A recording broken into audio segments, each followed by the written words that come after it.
Welcome back to Kansas Speedway as the sun begins to set on this mile-and-a-half racetrack. Plenty of storylines that we're going to have to keep our eyes on tonight. One of those being early handling issues. As the sun sets and the moon rises, we've got to make sure that the handling will be there for these trucks. Will they get loose under the lights? As well as, are the regulars still stronger in Kansas? Can the regulars beat the ringers like Kyle Busch, Joey Logano, and Austin Dillon? Hello, everyone. Alongside Michael Waltrip and Phil Parsons, I'm Rick Allen. The first topic that we've got to talk about is we're racing under the lights for the first time here at Kansas. How will the handling affect the race tonight? Rick, when you talk about racing in the dark, the trucks stick better. But in this case, the front of the truck sticks better, and that means the back end's going to come around. In the last 3 years here, in the first 10 laps, we've seen crashes, carnage, a lot of action early on, and that's exactly what we could see tonight. These guys practiced during the sunlight of the day. They got their trucks as good as they could get them, but things are fixing to change, and you better hang on, baby. And while you're hanging on, you've got a couple cup regulars that you've got to deal with. So can anybody get by Kyle Busch, Joey Logano, and Austin Dillon? Guys, remember a couple years ago, James Buescher won his first career Truck Series win. He propelled that win onto his championship. Right. He beat the ringers. Last year, same situation here. We had a truck regular win the race, Matt Crafton. He went on to win the championship. He beat the ringers. I think we've got a great crop of regulars here, led by Ryan Blaney, that 29 truck. I believe that is the best truck here. That's what all the talk was in the garage area, that Ryan Blaney had the best truck. So I think these guys, these ringers, are going to have a hard time beating the regulars once again. One other statistic that jumps out at us, no one has won from the pole for 32 races. That's been over a year. Kyle Busch is on the pole with a new track record. And this is not his best track. He's struggled here at Kansas, especially in the Cup car. And this night is important to Kyle. He needs to get some confidence as he races into tomorrow night. Looking for momentum here at Kansas Speedway. Will he find it? Let's fire the engines. Let's go trackside for our command. Ladies and gentlemen, please welcome Jake Sanders, Executive Vice President of SFP, as he delivers the most famous words in motorsports. Drivers, start your engines!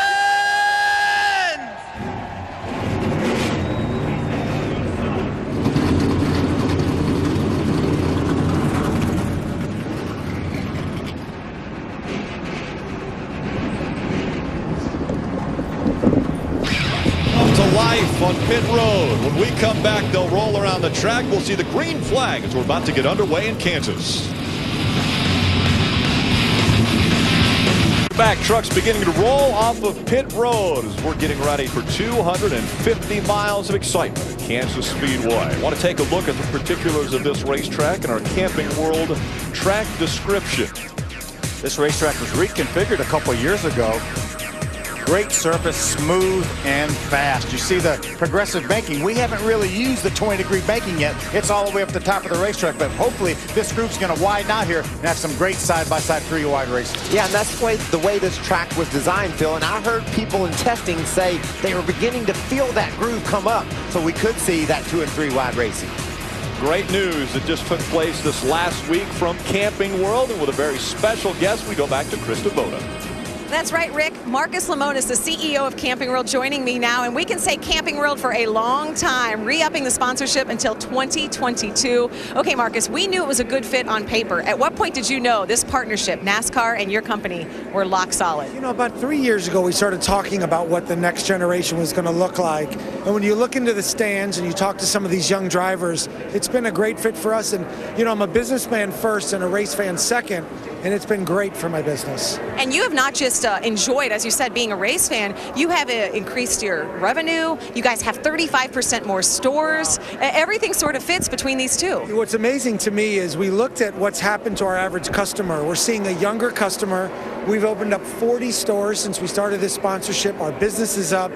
And I think it's a lot because of these NASCAR fans. So I'm grateful, and I needed to pay it forward and come back for another 7-8 years. We love it. 2022 is going to be the Camping World Truck Series. And as Marcus talked about all those stores, that means there is a Camping World near you. So we thank Marcus, we thank the fans for making this partnership work. Rick? And Krista, every infield and every field outside of a racetrack is filled with campers, and so a perfect fit for us. Take a look at our starting lineup.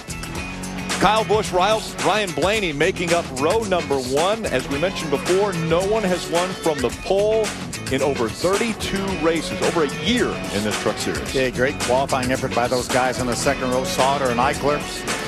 Joey Logano, another driver that has not won in the Truck Series, still looking for his first win. Austin Dillon's going to be really strong. He won last year at Eldora. He's got a great truck here in Kansas.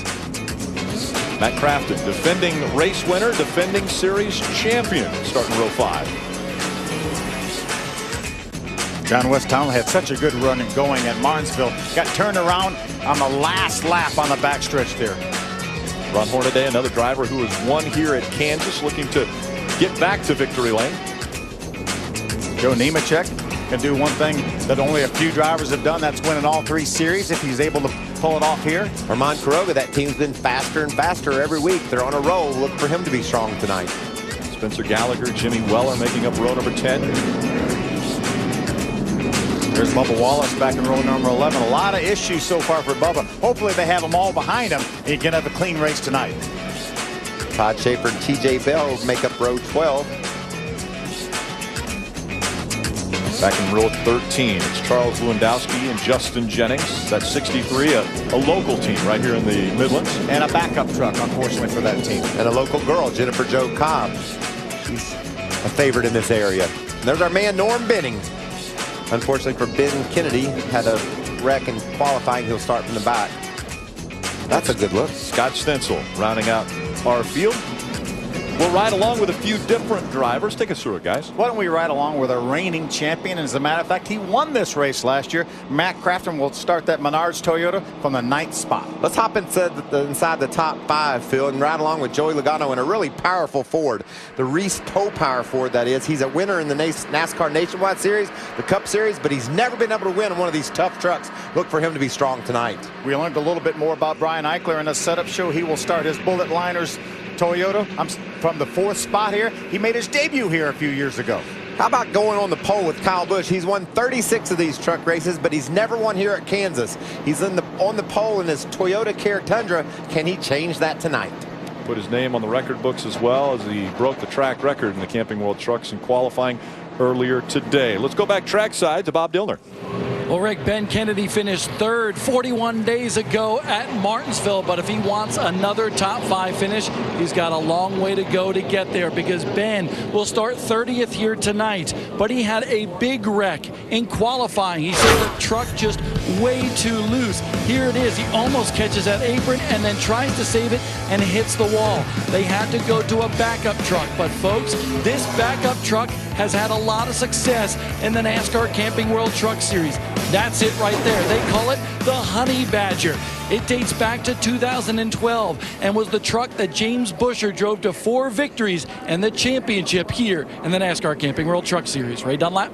Well, Bob, for me, the ultimate question is, having won here at this track before, is that a big advantage? Well, there's a couple of guys who have done it. Kyle Busch has been to victory lane in the Nationwide Series, 2 wins in Nationwide for Joey Logano, and Joe Nemechek has won in the Cup Series and in the Nationwide Series.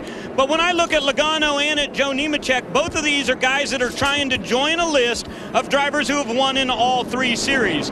Joey Logano has a very fast truck, Nemechek with a lot of experience, and Kyle Busch is on the pole. Hermie? Well, Ray, Kansas Speedway does not normally make us discuss tire management, but tonight 167 laps need to be run to go to victory lane in only 4 sets of Goodyear tires. Roughly over 40 laps you have to get out of each set to manage it and have it work out right at the end. I think this race may come down to tire management and what crew chief and team gets those last 4 Goodyears at the right time. Rick? Thanks, Hermie. One more time around until we see the green flag. So you have talent like Kyle Busch, but he hasn't had the luck here. In most vehicles, he's struggled here in the Cup Series, definitely struggled in the Truck Series, but obviously has a great truck after winning the pole earlier today. Yeah, and he's in the prime spot, obviously, to start this race. We talked about in our opening about how challenging this track is early. Trucks are going to be loose, especially when they're side by side. So look for a lot of action back in the pack while Kyle tries to set the pace from the front. And probably nobody here has more experience in running night races than Kyle Busch here in all sorts of the divisions. Ray Dunlap, there's been some big news with the 13 truck as well. Oh, absolutely, Rick. You know, last year Jeb Burton went to Victory Lane at Texas, but at the end of the year they found out their sponsorship was not going to return. So he got an opportunity to jump in this ThorSport truck. They've had a couple of good runs throughout the season, but I learned earlier this afternoon that they have a new sponsorship deal package put together that ThorSport will announce in the next couple of weeks that will put Jeb Burton behind the wheel of this number 13 truck for the rest of the season. They're going to try to win a title in truck 13. Love that. That's great news. Great news. Another guy racing for the championship. How hungry are these drivers? It's been a long time since they have been behind the wheel of a truck. Over 40 days, 960 hours, 57,600 minutes. How many seconds, Michael? That's about 3.5 million-ish. I couldn't quite put my hands around exactly what it was, but it's a lot of seconds, and there's been a lot of anticipation for this race because we love the trucks at Kansas, and there's always a lot of action early, so let's watch these guys. Can they run side by side? We haven't seen anybody up in that higher groove. A lot of unanswered questions right now. Remember, the first of 8 mile-and-a-half races here. Very important for our series to be good on mile-and-a-halves. We'll find out who the best is tonight at Kansas Speedway as they come out of turn number 4, enter into the trial. Well, green flag is in the air. We're underway at Kansas. What a start by Kyle Busch. We talked about him getting out front alone and setting the pace. He's all over that. Looked like Austin Dillon took a look down underneath Joey Logano. He said, no, no, no. Don't get underneath me here. Are there 2 grooves? How about 3? 3 wide as they go into 2 and down the backstretch. That was Hornaday around the outside of the two-lane path, and he went high to do it. See Timothy Peters, look how much ground he's looking. Oh, and up into Timothy Peters, and maybe into the wall goes the 30 of Hornaday. Hornaday goes around before they come out of turn 4. Oh, big crash. Spencer Gallagher in the back of Armand Quiroga. Timothy Peters got a piece of that as well. He's crawling down the apron right now with smoke trailing from his truck. Action early. Didn't make it a lap, and I think that's typical of Kansas. We've seen before. That's plenty of 4 in a row now, right? Yeah. Exactly. But it's not typical of NASCAR racing. No. We usually see these guys hang on to those trucks. Hornaday was very aggressive from the start. He went 3 wide down in turns 1 and 2. Looks like he tried to make a big move in 3 and 4. We'll see what developed. We saw Timothy up high already in 3 and 4. Johnny Sauter jumped up high. You see the damage to that outer box Toyota for Armand Quiroga. That's a backup. I mean, Armand Quiroga had problems in practice yesterday. Now they're in a backup, and it has been hit and has a lot of damage. Spencer Gallagher in the 23. The front end of that almost completely knocked off. Yeah, it looked like he drove underneath somebody, and that's what cleared off above the bumper of that truck. Rick, you said almost completely knocked. You think it is? Let's go with completely. All right. He's in trouble right there. Wow, I can't believe for the 4th year in a row we can't get rolling. See what happens here. Peters up high on the track. We can see Hornaday. Looks like he lets off, and maybe Brennan Newberry was right on him. I don't know that they made contact, though. Hornaday gets loose and loses his truck. It almost looked like there was a little bit of contact there because I think Ron Hornaday saw it before Brennan Newberry. He backed off a little bit, and it was just a nudge from the back, but it was enough to get him out of shape. And you got to, Brennan didn't know what was happening. Ron had a great view of what was going on in front of him. Brennan didn't see it, just tapped Ron maybe. Spencer Gallagher coming in there. He makes contact with the 77. Look how lucky Ben Kennedy was going by on the inside. Here's another view of it. Let's watch closely and see if they do make contact. Yes, right there it is. And that nudge was just enough to move him up off the bottom of the racetrack. If Timothy hadn't been there, Ron may have been okay. And look at the great job that Quiroga was doing to come through there. Spencer Gallagher, however, didn't get slowed down in time and drove into the back of Quiroga. One of the other trucks involved, the 17 of Timothy Peters, Bob. And he's the point leader coming into this race, but he's brought his truck to the attention of his crew, and he believes that the front end alignment on this truck is off right now. So they're going to take the toe sticks and make sure that the alignment is A-OK. He had some left front fender damage as well as they pull the hood on this machine to make sure everything is still aligned. They took a baseball bat and made sure that that fender is not rubbing on the tire, guys. And they'll make a couple stops to get this figured out. And it's early enough in the race to overcome this, but man, the side of that truck's really damaged, Phil. Yeah, you see he chased his truck up the hill. Hornaday, after that nudge from Newberry, ran up into the 17 of Timothy Peters, and as you mentioned, Spencer Gallagher was the last one on the scene there and made some pretty hard contact. And look at Quiroga just slipping by Hornaday, but yet the contact from behind. Great camera work, guys. Yeah, That's some action right there. So the first caution comes out before we complete our first lap in the third race of the 2014 season for the NASCAR Camping World Truck Series. We're continuing on pit road for Ron Hornaday, as well as the 17 of Timothy Peters. Germán Quiroga also involved. And let's go to Ray Dunlap, who's in that 35th. Well, thank you, Rick. You know, Ron Hornaday finished 5th at Daytona and 9th at Martinsville. That gets him into 5th place in points, just 6 out. So it's very important that they get this truck. He can drive it. The left rear quarter has a lot of damage there, and they're very worried about getting the clearance on the tire. It does appear, though, they'll be able to put fuel in this Rheem Chevrolet. Bob Dillner? Timothy Peters just brought his truck back down pit road, and he believes by just going around the racetrack under caution that they may have some suspension damage to the left front there. So that team is analyzing the situation, making sure everything is straight and everything is as close as to where it needs to be, so Timothy can continue as the point leader here in the Camping World Truck Series. That left side damage is probably a bit of a concern. I believe I do something with that side skirt. But, man, if his suspension isn't messed up, he's got an okay truck, I think. I think he got loose and had to chase it up the hill. That's why he's up there. And then Hornaday gets run into from behind by Brendan Newberry. Just gets him out of shape enough. He needs some extra room, but unfortunately, Timothy was there. And watch Peters. He just patiently sits there, watch Hornaday spin, doesn't overreact, keeps his truck pointed in the right direction, but then there's trouble coming. Yeah, we heard that maybe Timothy got down on the splitter down there, low air pressure, lap number 1, and the truck just went straight. There's the trouble I was speaking of. Yes. Germán Quiroga, Spencer Gallagher coming in there a little bit hotter. How would you like to wait 3,500,000 seconds to race a race again, and you don't even make one lap and you're torn up, or you have those issues? That's our point leader right there. Only about 20 seconds. And this is bad. Hard left turn into the garage from Timothy Peters. Then he is indeed correct. Something got into that left front tire, and you could see it didn't exactly look right and caused some damage on the suspension. So his race, like you said, Phil, lasted about 20 seconds after waiting all those seconds to race.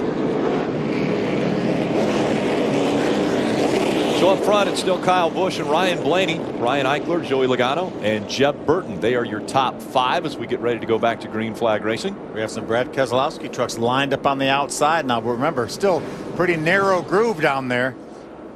We'll see if these guys can get hooked up. We weren't sure if we were going to see 2 wide racing. We saw 3 wide in the first turn. 1 turn. That's all it took. Hornaday was out there 3 wide. Kyle got a great start on the initial start. We'll see if he can hold off those strong Fords on the outside. Those guys were really fast in practice, Phil.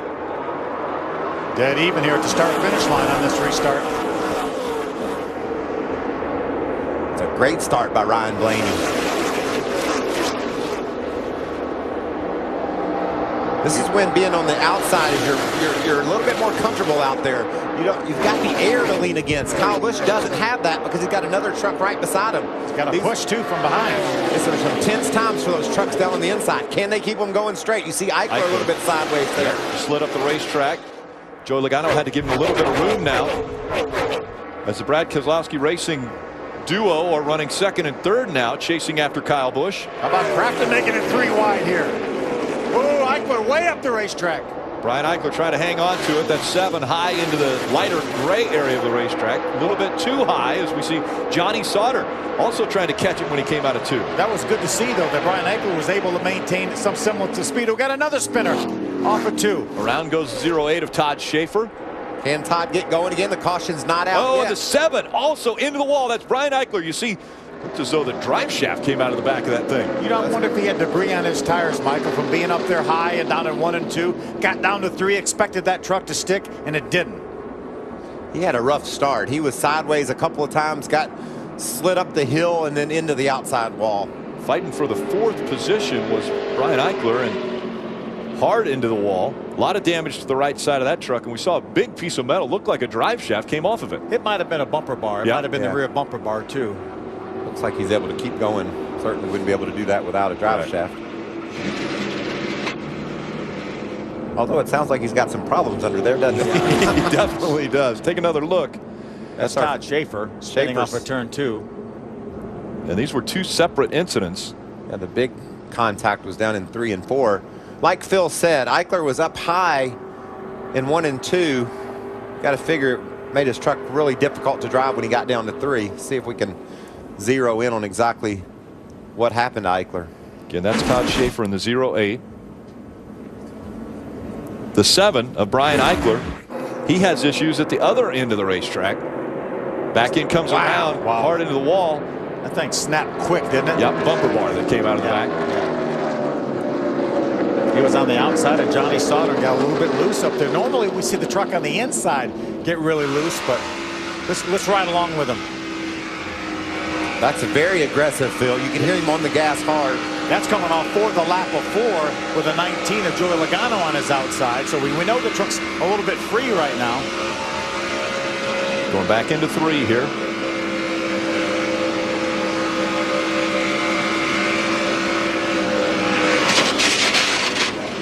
Pretty late in the corner. See how quick that happens too? He was wide open. You could hear he'd been wide open for several seconds. And then all of a sudden the truck just snaps. A lot of damage. Red Horse Racing, all 3 trucks have been involved in incidents early in this one.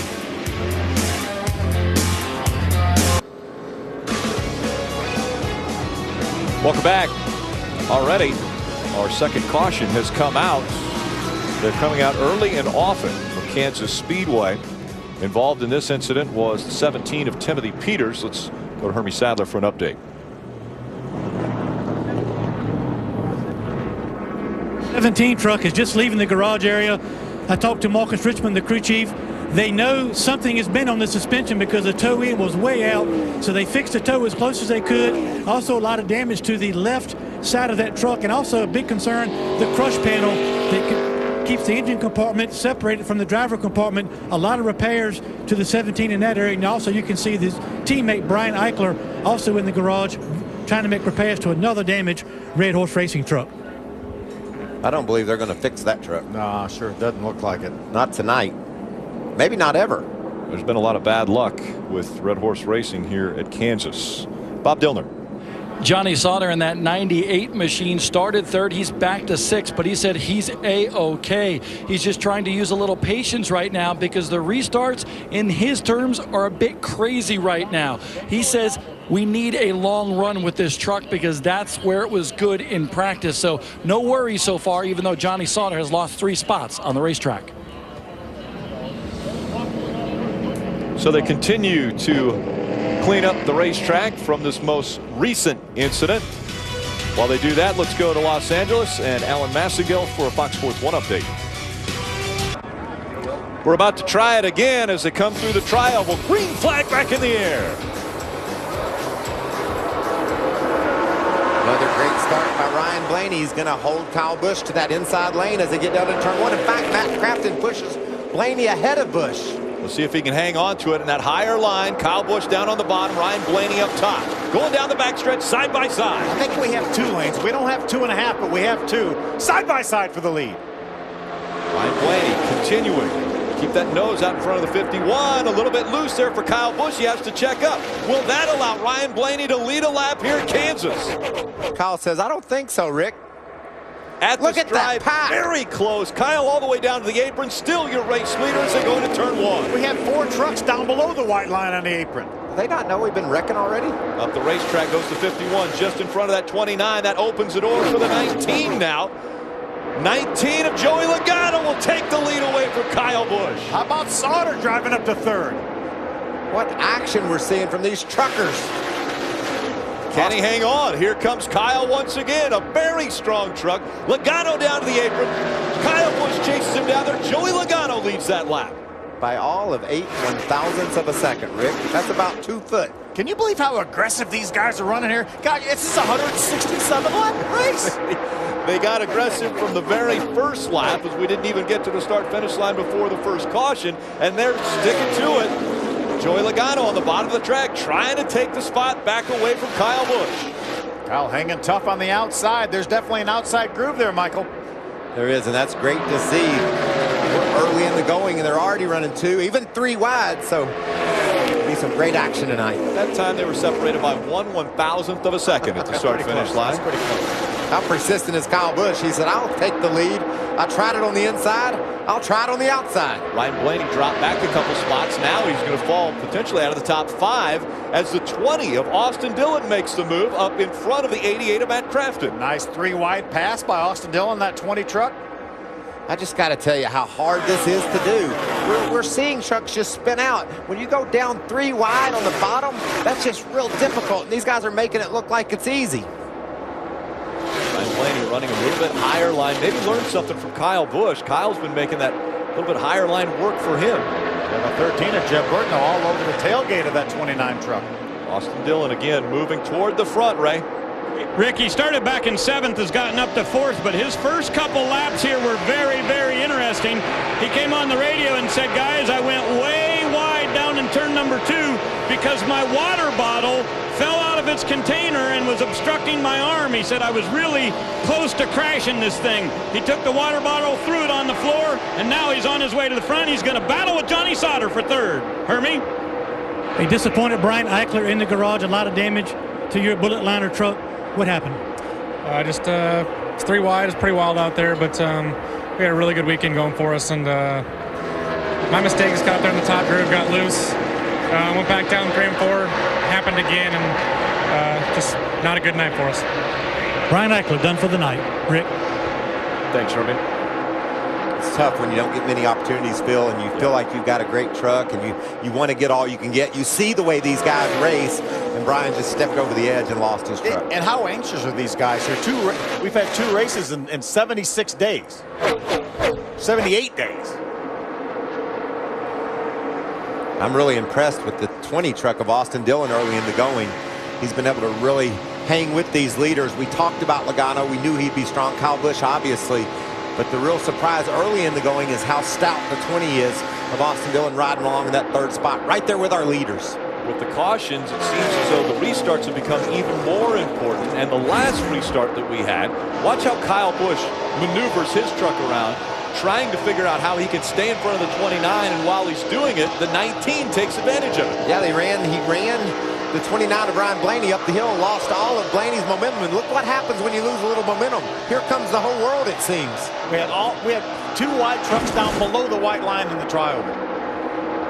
We talked about how the regulars had to battle the ringers here. Right now, ringers 1, 2, 3. 1, 2, 3. Kyle Busch, Joey Logano, Austin Dillon running 1, 2, 3. Here's a good side-by-side battle.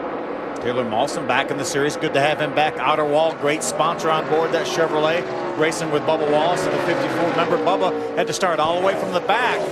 And he's already driven inside the top 10. Phil, that pass was for the 9th spot. So Bubba's obviously really fast, pulling up on the back of Joey Coulter to challenge for that 8th spot. They had an issue in the qualifying and had to do some changes to that truck, and so that's why they had to start in the back of this field. Actually had that fan come loose and it went through his oil cooler, so he had an oil leak. They had to change the radiator and the oil cooler. That necessitated him going to the back of the pack for the start, but as Michael said, he's made his way well up into the top 10. Now green flag racing as they go by Norm Benning in the 57. Norm ran over a piece of metal early in the race. He's on pit road working on his truck. Looks like maybe it's causing some problems. Look how fast those leaders go by those lap trucks. These guys are setting a torrid pace early in the going. And we mentioned the tires becoming an issue. You only have 4 sets of tires for the evening. That started with qualifying earlier today and through the checkered flag. So do you have to be cautious of that, or are these tires going to last long enough to go through a fuel stop? Have you seen anything that makes you think anyone's being cautious? This has been the most crazy start of the race ever. I think they've got a lot of confidence in these Goodyear tires that they're going to hold up through a full run. Trouble with Bubba Wallace. Bubba Wallace having issues. We saw him down below the white line on the apron just moments ago. And he's slow on the track, probably going to be heading to pit road this time by. What a tough weekend it's been for Bubba Wallace. Man. He was running in the 9th spot. And down onto pit road he goes. He'll take that 54 to the attention of his crew. Got to be a tire 230 on water. I don't know how those two could be related. So while he's on pit road, his boss, Kyle Busch still out in front of the field. Bob, what's going on with the 54? Bubba Wallace was okay playing this race cautiously, and then he felt a vibration. So the team brought him down pit road, right side tires right now to be a 4-tire stop because they believe they had a tire going down on this 54 truck. Not a great pit stop there. Took a little extra time. He's down a lap. If he can just remain one lap down, he'll have a chance. It looks like he'll be able to do just that. I hope he got it slowed down. It looked like on his entry to pit road, he was fast in that first segment. Pit road speed 45 miles an hour. Very difficult to check up under green flag conditions when you're in a hurry trying to get to your crew. Right along with Joey Logano. I know these guys are running some fast laps. They're running within 3 or 4 tenths of a second of what our pole was, which was a new track record. And the truck in third spot, Austin Dillon, he was the fastest of those 3 leaders last time by. So a lot of parity and a lot of speed at the front of the field. Brad Keselowski keeping track of his trucks from the top, one of the haulers in the infield. Brad certainly cares about this truck series team he's created here, and he's going to be in that 19 truck next week at Charlotte. So. And what's surprising about Brad Keselowski is this is really where his NASCAR career started, was in the trucks, but he's made leaps and bounds of success in this sport by winning a nationwide championship, winning a cup championship, but he's never won a truck race. So he's still looking for his first truck race, as is Joey Logano, and he's running in the 2nd spot behind Kyle Busch.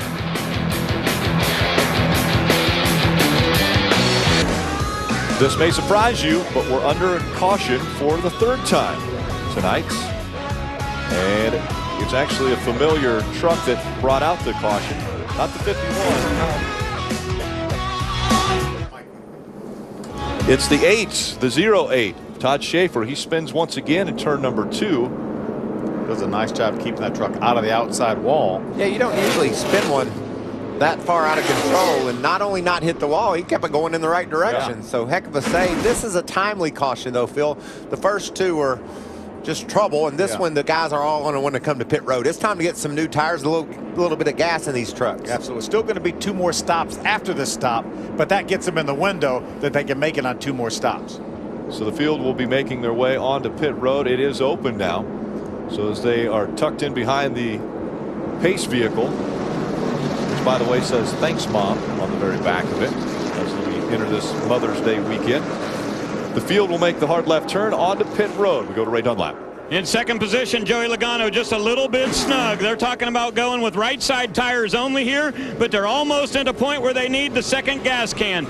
Top right, you see the number 20 of Austin Dillon says he's loose in the top groove and tight in the middle. Hermie? Ray, Matt Crafton will take 4 tires. A little bit of a balance issue with this truck. He's loose on entry, tight center and exit. 4 tires and air pressure. Bob?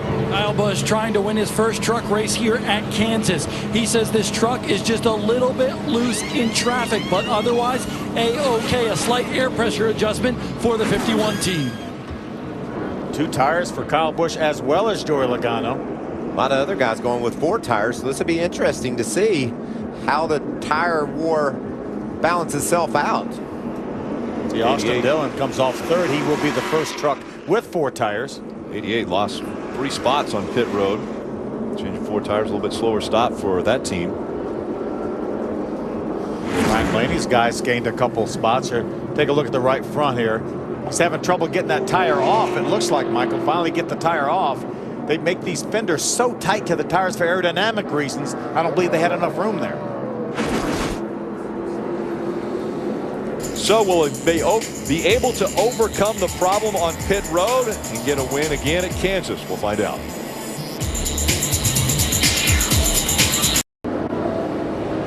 Welcome back under the lights in Kansas Speedway for race number 3 of the SFP 250 for the Camping World Truck Series. Let's go to Bob Dillner. Remember that vibration that Bubba Wallace reported? They thought it was a cut tire. It was not. They have brought that truck down on pit road several times. Remember back to qualifying when they ripped the oil cooler out of that thing. Well, crew chief Jerry Baxter told me It has something to do when that happened. And basically what's going on is something is vibrating and loose in the front end of that machine, and it tore out a lot of the radiator ducting and the radiator brackets itself. So they had to adhere that back so it wasn't loose anymore. But that was the vibration that the 54 driver, Bubba Wallace, was feeling. I would say I don't understand that, but I drove one of these trucks one day, Phil, and the splitter in the front was bouncing up and down. You thought the whole front end of the truck was coming off the ground. That's what it feels like to drive a truck at 180 miles an hour when something isn't exactly put together right, and they had some issues on that truck. Joey Logano and Kyle Busch had a great battle to start off the most recent restart. We'll see how they do on this one. Joey Logano on the inside, Kyle Busch on the outside. He chose the outside line. Green flag back in the air. Look at that outside line go. Blaney up beside his teammate, pushing Kyle Busch down into turn 1. Yeah, Kyle Busch, I think, chose the outside because he didn't want the Brad Keselowski teammates lined up together. Now here comes Joey Logano once again on the bottom of the racetrack, trying to hold off his teammate for the second spot. That's a snarling pack, isn't it? Look at him fanning out 2 and 3 wide down into turn 3. Johnny Sauter jumped all the way to the bottom of the racetrack, trying to gain some track position. What about Jeb Burton forcing his way up to the 3rd spot? Power move by Jeb Burton. Got the big win at Texas last year on the mile and a half, so he can get it done on these big tracks. Great news that truck will be around all year long, too. 2 and 3 wide once again after the restart. There is nowhere to hide, Rick. These guys are on it. Doesn't matter whether you're running 1st or 15th. You got somebody all over you. So out in front, it's Kyle Busch once again. Joey Logano runs 2nd. Jeb Burton is 3rd. Then Ryan Blaney, Matt Crafton, Austin Dillon, Johnny Sauter, Ben Kennedy, Ron Hornaday, and Taylor Walsum in the top 10. What a great comeback by Ben Kennedy. Obviously had to go to a backup truck, crash qualifying, well up into the top 10 right now. And we've seen that out of Ben, man. He just gets better and better with every lap he takes. Joey Coulter gets sideways. Very loose. He catches it, though. Here comes Ryan Blaney trying to take that spot away from Jeb Burton. He's going to get that spot, and his teammate just up in the 2nd spot. He's all over our leader, Kyle Busch. So we saw Brad Keselowski down in the garage area watching his trucks. He's got to be really happy with what he sees. Got a battle for the lead. He got down on the inside of Kyle Busch. Couldn't quite get there, did Joey Logano, but he's all over Kyle. You know, Phil, you got to think that Joey's faster than Kyle because he's able to stick right on his bumper. And without that clean air, that means he's got a really strong truck. One of the other things we've got to keep our eye on with the 2 trucks out front, they did a 2-tire stop. So Joey Logano and Kyle Busch just a 2-tire stop, but it hasn't seemed to slow their trucks down compared to these 4-tire trucks. They ran the fastest lap of the race, that last lap there with their 2 tires. And we've seen that recently here at Kansas. In the Cup race the last couple of years, the last pit stop has been 2 tires. So the track position is everything, and Goodyear makes such a great tire. 2 of them is plenty. Joey Logano continuing to chase after his Cup brethren of Kyle Busch just out in front of him. Just eases off the throttle ever so slightly. Never gets clear out of it. Probably comes back to about 60-70% is all. Way up the track goes the 30 of Ron Hornaday. That allows the 5 of John West Townley to also get by him. Ron's struggling. He's been sideways a couple of times and held onto that truck. Phil, you think that damage to the left rear could be causing him any aerodynamic handling issues? It would not surprise me. Ray, what are they talking about down there? Well, Hornaday says he's loose middle off, and it gets worse and worse as they go in the run. And he said if he's behind somebody right up tight, it's wrecking loose. So I think absolutely aerodynamics playing a part on that Rheem Chevrolet. He's lost a couple spots since the drop of the green flag once again. John West Townley's they've been able to get by him. Taylor Walsum in the 32's up in front of him. There's Austin Dillon in the 20 trying to get by Jeb Burton to break back into the top 4. Austin Dillon awfully good on mile and a half in the Truck Series as well as the Nationwide Series. His 2 Nationwide wins in his career both came at Kentucky on a mile and a half. Austin Dillon winning the championship in the Camping World Truck Series, moving up into the Nationwide Series, also capturing a championship there, and now has made the move up into the Cup Series now. Just in front of Austin Dillon, though, is the 13 of Jeb Burton. Bob Dillner. Jeb Burton running really well in the top 5 right there, but you take a look at that. That's a hole in the nose. Jared Prince, the crew chief, told me, we don't know where we got it from, but we saw it on the pit stop, and because of that, they believe with how the air flows through that hole, it's creating a tight condition for Jeb Burton. So he's running well, but with that hole in the nose, a little too tight, it won't turn in the middle of the corner, right? Bob, right behind Jeb is that number 20 of Austin Dillon. When they came into pit on lap number 34, they went with 4 tires. Now, we saw the front-running trucks going with 2, but Jeff Hensley, the crew chief for Austin Dillon, said this will pay us big dividends later. The problem was they started out with real low air pressure, and in the first 4 or 5 laps, that truck really bottoms out for Austin Dillon. Yeah, I noticed the same thing with the 98 of Johnny Sauter. Truck was really sparking a lot down there in 1 and 2, but that situation's gotten a little bit better now.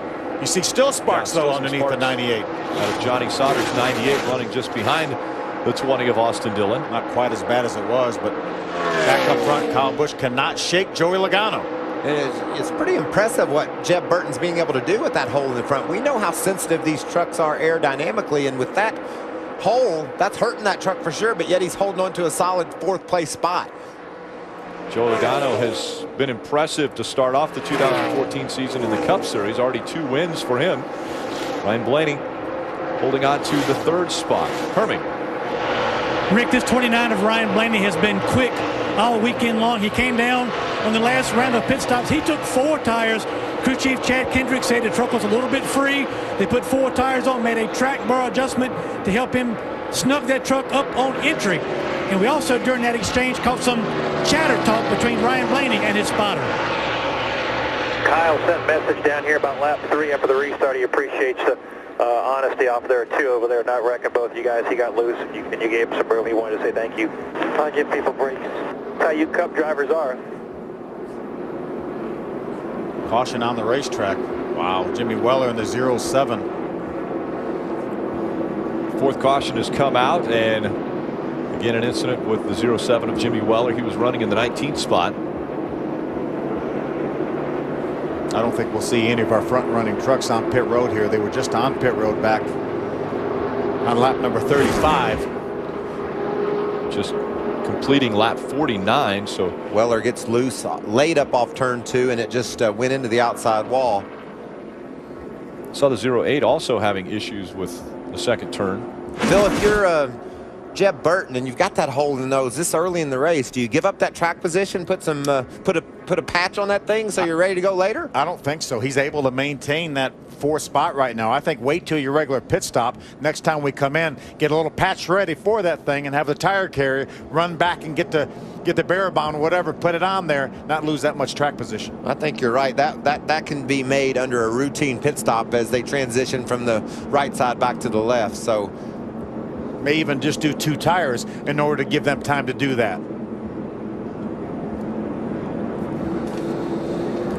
Ryan Blaney has had an interesting career. The 20-year-old out of High Point, North Carolina.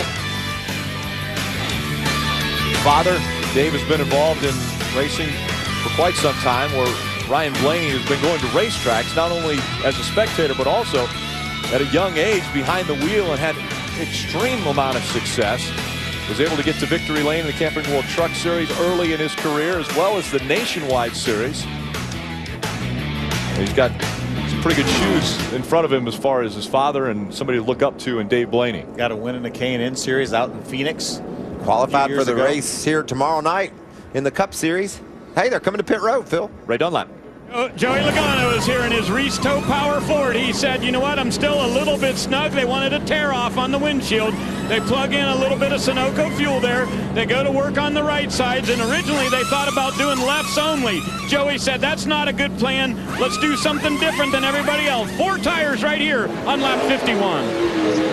And they struggled to get that right front tire off. They couldn't get it out from underneath the wheel well. I saw with the 88 of Matt Crafton. I like this, guys. We're mixing things up. We're going to change it up.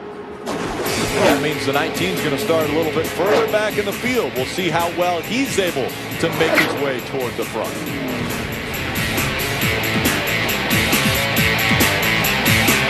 Love Charlotte.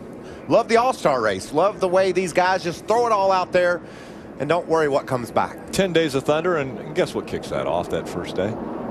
Trucks. It's going to have the showdown. That's right. As a doubleheader now this time for the first time. Yeah, it's going to be on great. Friday night. Camping World, title sponsor for the Truck Series for quite a few years, and it's been upped. 2022, the deal has been inked. They will remain the title sponsor for the Truck Series, and what a great combination Camping World and the Truck Series has become. Just look around the infield here. The track is 1.5 miles big, Rick, and the whole infield is full of campers. Bob Dillner. Crew Chief Eric Phillips for Kyle Busch told me they debated whether or not to come down pit road, but they didn't want just one more set of tires left on pit road. Right now they have 2 sets, and he tells me they're about 8 to 10 laps short of making it on one more stop. They're going to need a few caution laps then. Yeah, there'd be an outside chance with enough caution laps they could do it. Field all in line once again behind Kyle Busch. He chooses the outside line. Green flag back in the air. Ryan Blaney down on the inside, hung with Kyle on that start. We saw the outside line get the break last time. Hugging that wide line, Ryan Blaney trying to get the advantage as they work through 1 and 2. Dead even at the exit of 2. 3 wide back there off of turn 2. Austin Dillon trying to figure out if he can help that 51 along, trying to get him by the 29 of Ryan Blaney, but now he drops back and he'll have his hands full fighting for 3rd.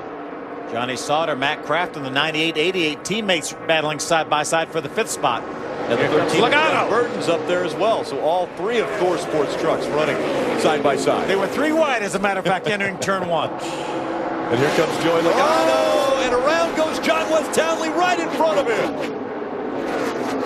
Hornaday's around with some contact from Ben Kennedy, his teammate. That's a lot of contact from the front of Kennedy's truck. You can see the damage there on the inside. And Ron gets spun around again. I think that was in the aftermath of John West getting into the wall.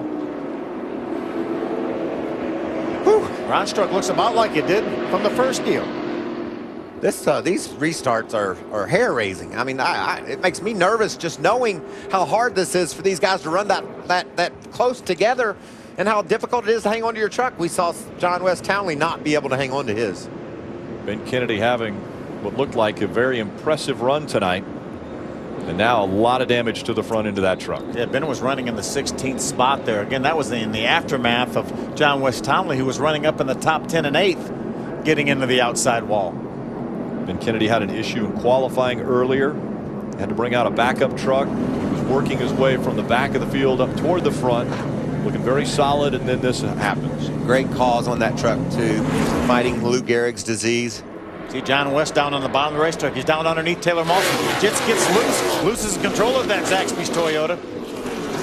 And you could see there, looked like Ron might have had a little help getting turned around at exit of 2. He moved down the racetrack to give John West some room. Looked like maybe the 99 of Brian Silas runs into Hornaday, and then Ben, with nowhere to go, runs into Hornaday. Yep. See John West, see him get loose down there in the bottom. Just a bobble, and then it's away it goes and into the outside wall. All that smoke and the guys closing from behind, it's just very little time to react. Well, there's just no margin for error here. When these trucks get the least bit loose, around they go. They just run so hard, Phil. You got to run these things almost wide open, and when they get out of control, they're gone. Hermie Sadler. A lot of damage to the left side of the 5 of John Wes Townley. You saw it down on the bottom of the racetrack, spun, hit the wall with the driver's side. They left pit road early to try to stay on the lead lap. You can see Richie Waters. He is now the crew chief of this 5 truck. They want him to catch back up, come back in, and try to make some repairs and attempt to stay on the lead lap. Ray? Similar story for Ron Hornaday and his Rheem Silverado. They're going to hang 4 tires on this thing and try to get him back into contention. They continue to struggle with that left rear a little bit, keeping the fender clearance away from that tire. So they're going to check on this thing, all 4 corners. Hornaday says his truck is really, really out of control when he's in tight traffic. It looks like most of them are, Ray. A lot of out of control early in this race as we've completed 57 of the 167 scheduled laps.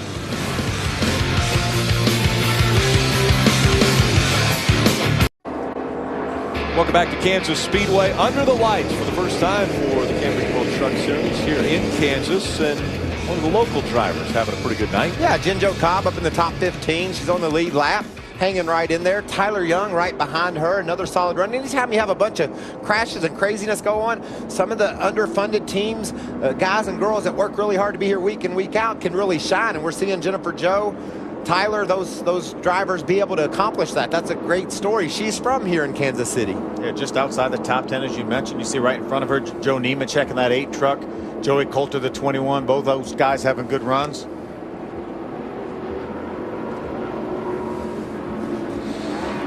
I think we mentioned this right before the race started. Hold on, baby. It's loose under the lights. Hold on, baby. And we have seen that since really the drop of the green flag. Couldn't complete our first lap.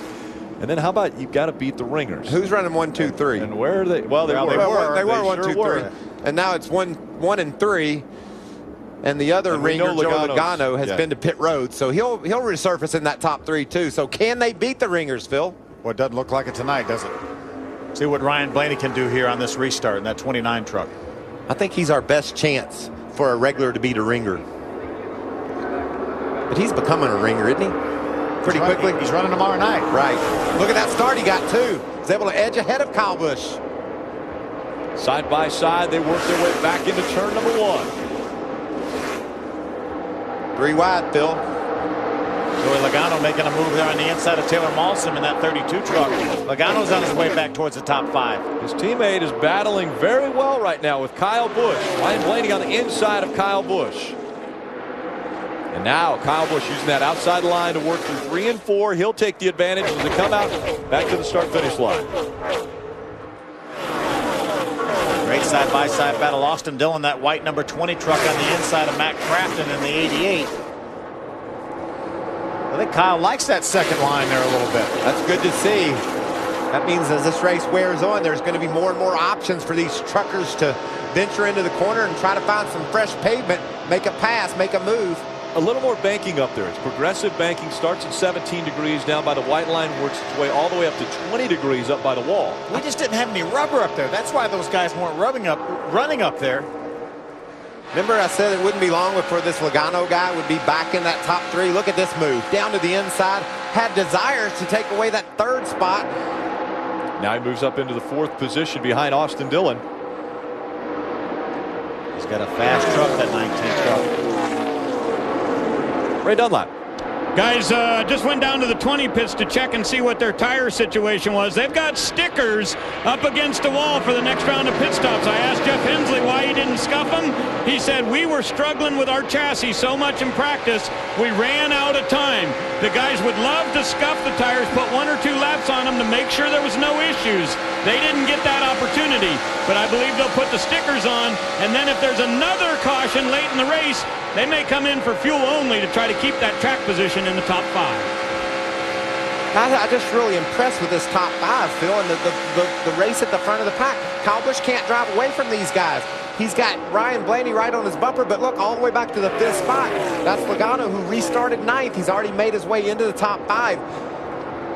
And remember, Matt Crafton had an issue on pit road earlier. We were wondering if he'd be able to overcome that. Well, he has. He's up into the 3rd spot now. Now the battle is for 4th. Joey Logano to the inside of Austin Dillon, and it wasn't much of a battle. Yeah, that 19 truck is very, very fast right now. Remember, he's got a few less laps on his tires than all the trucks he's racing around right now. Let's see if he can make his way up there and battle that 51 of Kyle Busch. I think he's on his way, Phil. Last time by, he had the fastest lap prior to making that pass on Dillon.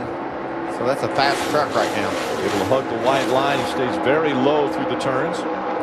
Kyle Busch has seemed to favor the higher line, finding some speed up there in that 2nd groove. Also running the same line, the 88 of Matt Crafton. We'll see what Logano is able to do once he gets to the back bumper of Crafton. If Crafton hugs that white line, Logano will have to venture off of it to get by. Uh-oh. Looks like Brennan Newberry's been into that outside wall. A lot of damage to that truck.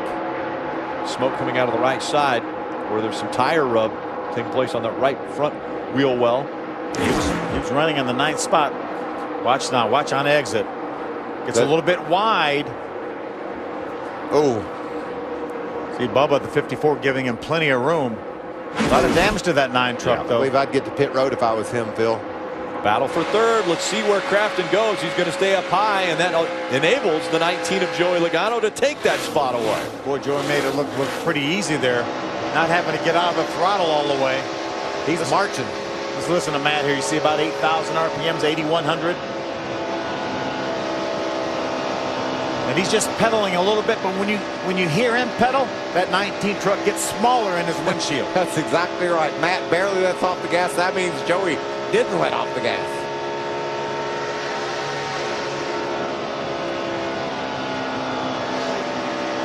So our top three continue to run strong. Now Kyle Busch, Ryan Blaney, and Joey Logano. It's been a tough day, though, for Ben Kennedy in qualifying earlier today. He gets up into the wall. They have to go to a backup truck. Backup truck was pretty strong.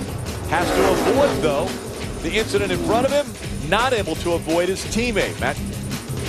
Ron Hornaday gets sideways in front of the 31, and so a lot of damage to the front of that truck. Hermie Sadler. Well, Rick, it's been a tough day for the 31 team and Ben Kennedy, but you have to love the fight in this race team. You can see just about everybody on Turner Scott Motorsports in this garage area trying to make repairs on this truck. They've got a complete new nose and radiator assembly sitting right here in the garage to go on this racetrack. So these guys are hard at work, knowing every lap and every point counts in the Camping World Truck Series. Well, we talked about the fact that the 9 truck should come to pit road after that damage. He didn't. Yeah. The tire blew out, and it looked like he hit the wall again, and we're under caution. Yeah, normally those tire rubbers really don't fix themselves. Well, you saw him bounce off the wall. You can brush the wall and get by with that, but that truck made significant contact, and they didn't come to pit road and paid the price for it. Really didn't do a good job of clearing that fender off of the right front either. There he is, after the right front tire goes down up into the outside wall. Probably have to come back to pit road, Rick, and maybe work on that a little bit more, clearance that right front. I think right now everybody, this is in a window where everybody can come to pit road now and make it on one more stop. So I think we'll see everybody come down pit road here. On lap 70 of 167. Here they come. As you mentioned, here they come on to pit road. Ray Dunlap. Well, the number 19 is going to come in and put fuel only in this thing. They'll go stick that Sunoco can in. They're not going to make any adjustments. Hermie? Last time on pit road, Ryan Blaney made a track bar adjustment. He did not like it. He was asking for that track bar adjustment to be taken back out of this truck. He was too tight on the last run, Bob. 2 tires last time. It'll be 4 tires this time. The call from crew chief Eric Phillips for Kyle Busch. He's too tight in the center of the corner, but you can see he's losing some track time right now to the 19 truck of Joey Logano. A long pit stop for Kyle Busch, but he'll beat the others out with 4 tires. Yeah, Kyle Busch comes out third off of pit road, so after a 4-tire stop, pretty impressive. Ryan Blaney also got 4 tires, so some differing strategy. We talked about on the last pit stop, Phil, when the last caution flew, when Logano came to pit road, mixing things up. See if this guy's got that problem with the right front figured out. Watch the front tire changer pull on it. He just can't do it. He looks over, somebody help me, I can't get this tire off. Sometimes he's trying to get the driver to maybe turn the wheel a little bit. Sometimes you want to turn the wheel a little bit off center to make it a little bit easier to get that tire off. So issues for the 88 once again. He's going to have to make up that on the track when we come back to Green Flag Racing.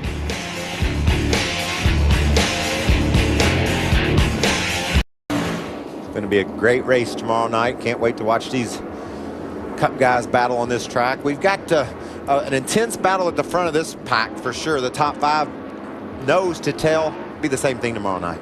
Bob Dillner. Rick, here's the reason why Kyle Busch had to take 4 tires on that pit stop. This set of tires, this left front, had 70 laps on it from the race itself, 12 from qualifying and 5 from practice. So take a look at that, upwards to 90 laps on this tire, and you can see the cords on the outer edge of this tire. That's why Kyle and the 51 team needed 4 tires. Pretty opportune time for that pit stop, wasn't it? Now we don't have to worry about that anymore. That's right. They can go about 50 laps to get it done. Logano and Austin Dillon. Green flag back in the air. Remember, fuel only on these 2 trucks up front. How about Kyle Busch? Goes to the apron. All the way down to the bottom of the racetrack, trying to take the lead away as they go to turn number 1. Logano now has the line that Kyle Busch has been liking all night long. They're 3 wide behind him, Rick. fighting for position early in this green flag run. Kyle Busch nosing in front of that 19 of Logano. Let's see if Logano can keep the momentum up on the higher line. They're still 3 wide at exit of 4. When they come to the stride, Logano showed as your race leader, and then Kyle Busch is able to get back in front right when they hit the stride. 3 wide, continuing behind him. Unbelievable racing these truckers put on. How about Logano able to pull out in front of Kyle Busch? Strong through 1 and 2. Joey Logano in front of the field at Kansas. Here comes Austin Dillon looking to the inside of that 51 of Kyle Busch. Remember now, Kyle Busch put 4 tires on, so his air pressures are down lower than what Logano's are. We'll see what happens when his air pressures build up to the opportune air pressure. He's already looking to get by that 19. Goes to the high line. He's been good up there all night long. I don't think he's going to wait for those air pressures to come up, Phil. He's already trying to pass Logano back. Guys, can you believe we're not even halfway yet and we're racing like this? We've seen the most intense action ever. Look at Logano just power through the middle of the corner. Saw the 51 of Kyle Busch get right up on his back bumper, then checks up just a bit as the 19 checks out. Watch Jeb Burton now. Oh, and the 9 back into the wall. So Brendan Newberry and that 9 had right side damage. Doesn't look like they got it repaired enough. Blew a tire and back up into the wall. He probably had a tire rub. They may not have clearanced that area enough after his second time getting into the wall. We thought they would come back to pit road and work on it, and must not worked on it enough. So major damage to the right side of that truck after hitting the wall once again and hitting it hard. That'll just about do it there, boys. So the 7th caution has come out from Kansas Speedway. Sparks have been flying since the drop of the green flag.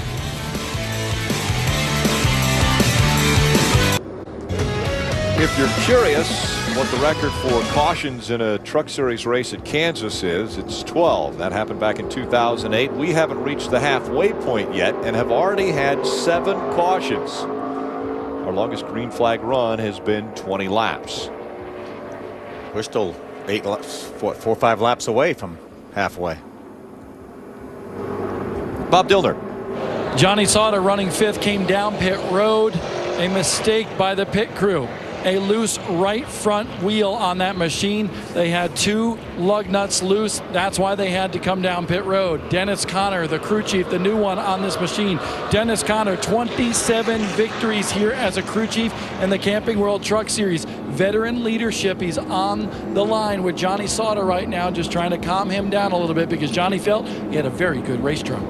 Guys, remember last year Johnny Sauter and Dennis Conner worked together, had some great finishes, got that big win at Talladega. I do not believe this is aerodynamic from the Kansas Speedway, but Ben Kennedy is going to make his way back out onto the track. Yeah, he's currently in the 24 spot. Feels like there's some positions he can pick up. Every point is precious, Phil. Certainly is. He's going to have to maintain a minimum speed, though, that NASCAR has posted. So we'll see if he's able to do that without a front end. That's a good look at what these trucks look like under the hood, right? Since there is no hood there. That's Fox Sports 1 cutaway truck. Yeah, as our director Roger said. Roger. You see the splitter there, and there's a pan between the splitter and the radiator. That's new for this year. That's what these trucks have now with a new front end, the new higher front ends. They really felt like they needed some of that front downforce back, so they gave them a pan, and that goes between the frame rails behind that splitter in front of the radiator. It's a great view of it right there. Ben Kennedy mentioned that things were going great for him. He graduated from the University of Florida. He was all smiles then. Pretty impressive looking helmet. Gators. And then this happened when he came to Kansas, which wasn't what he wanted. Had an accident in qualifying and then was involved in an incident here on track after the green flag had flew. It's been a long time to get to 3 races, but then the business picks up. Charlotte Motor Speedway coming up next Friday night. Dover International Speedway, Texas. You mentioned how important mile-and-a-half racetracks are. You've got Charlotte, Texas, and Kentucky inside of the next 5 races. We have 5 races in the next 36 days. How many seconds is that? Less than it's been since we ran Daytona, for sure. They're lined up, double foul, ready to go back at it. We've seen some intense battling on these restarts. Kyle Busch and Joey Logano having problems figuring out who thinks they need to lead this thing. So now Joey Logano was the race leader. He chooses the outside line. That's where Kyle Busch has done most of his damage. And that's going to that put high line. His teammate right behind him too. So maybe getting a push from Ryan Blaney. Green flag back in the air. That's like exactly what's going on right there. Looks like it's going to work too. Logano jumps out to the lead. He's got Ryan Blaney now on the outside of Kyle Busch. We'll see if Blaney can take some of that momentum as they go 3 wide for second. Here comes Austin Dillon to the inside and makes the pass. Great move by Austin Dillon. Now he's side by side with Blaney in a battle for second. What about that 21 truck of Joey Coulter up in there trying to make the move too? Kyle Busch drops all the way back to the 4th spot, but now he's all over the back bumper of Ryan Blaney, trying to take 3rd away from Austin Dillon. How about the 32 truck of Taylor Mawson? First time we've seen Taylor in a while here. Jumps in this Turner Scott Motorsports truck, going to run 12 races this year, giving this thing a whale of a ride. Up into the top 5, an impressive run for Taylor Mawson. How good's that got to feel for that young man? Battling for the 4th spot, trying to drive up under Austin Dillon off turn 4. Gain down through the center of the corner there. Joey Logano has his teammate behind him. Ryan Blaney running second. Well, might not be for long. Here comes Ryan Blaney looking to the inside of Logano, trying to take the lead away. Remember, 4 tires on that 29 truck this last caution flag. He's going to hang right on the bottom too against Logano and take the lead down into turn 3. While they run side by side for the lead, a battle for that 3rd spot. Austin Dillon has worked his way back up. He gets to the inside of the 51 of Kyle Busch. Side by side for the lead, continuing at the stripe. Well, the good news is we're halfway now anyway. Ryan Blaney had the edge when they went across the stripe. Oh, he's going to get loose. And sideways Ryan Blaney goes. Does he keep it out of the wall? Brushes the back of that truck. And behind him he gets hit hard. Johnny Sauter flew in there. He might have had some help. Johnny might have got hit from behind. Yeah, there was 2 trucks that came up on the accident scene. Ryan Blaney looked as though he was going to save it, at least from hitting the wall hard, and then came the 0-2. That might explain why Johnny Sauter was going so fast. Looks like the 0-2 of Tyler Young got into the back of someone. Yeah, Tyler having such a great run here too. Johnny Sauter can look back to those pit stop woes that brought him to pit road, that got him back there in that trouble. And it happens so often, doesn't it? That had to be a nervous time for Brad Keselowski, who's watching this race from atop the pit box. Now he had his teammates running side by side for the lead. That's a nervous time. We've talked about how difficult it is to run on the bottom of another truck. We saw some sparks. Looked like maybe Blaney clipped the apron just a bit, got down under that white line, Rick, and hit the apron, turned his truck sideways, and away it went. Ton of damage to that 98 of Johnny Sauter, as he will bring it to the attention of his pit crew. And we saw Ryan Blaney climbing into the safety vehicle. He'll go to the infield care center. Bob Dillman. Johnny Sauter said, wow, that one hurt big time. The crew motions to crew chief Dennis Conner, says we're done. A lot of damage on this machine. And basically Johnny Sauter, you saw him fly into there. His spotter Tab Boyd said the 54 got into the 98, and that's why he just drove in as hard as he could. He couldn't get it wound up, guys. Good to see Tyler Young getting. You see all the damage to the front of that 0-2 truck. Good to see him getting out of there. Some hard hits after what looked as though an easy spin for Ryan Blaney as far as saving it. As you mentioned, he catches the apron up the racetrack. Just enough to upset that truck. That's exactly what caused that. He didn't get sideways underneath his teammate. He just was trying to hug that white line, and he got loose. Great job by Crafton, not getting into the back of the 21 truck of Joey Coulter. As soon as Ryan Blaney gets up there, just kisses the wall with the back of that truck, looks as though he's going to be able to save it, and then in comes the 98 and the 0-2. I think the 98 was playing out and going underneath Ryan Blaney. Ryan was up against the outside wall, and something caused him to turn abruptly towards the outside. And Blaney had that thing saved. I don't believe it would have had enough damage to matter, but you can see Johnny Sauter shoots to the high side. Tyler Young, I'm guessing, got into the back of Sauter and caused Johnny to lose control. Boy, it almost looked like Tyler Young was in the outside wall. He was up higher than Johnny Sauter, but there still may have been contact there, and that's what put the 0-2 on up. There it is right there. Yep. Bam.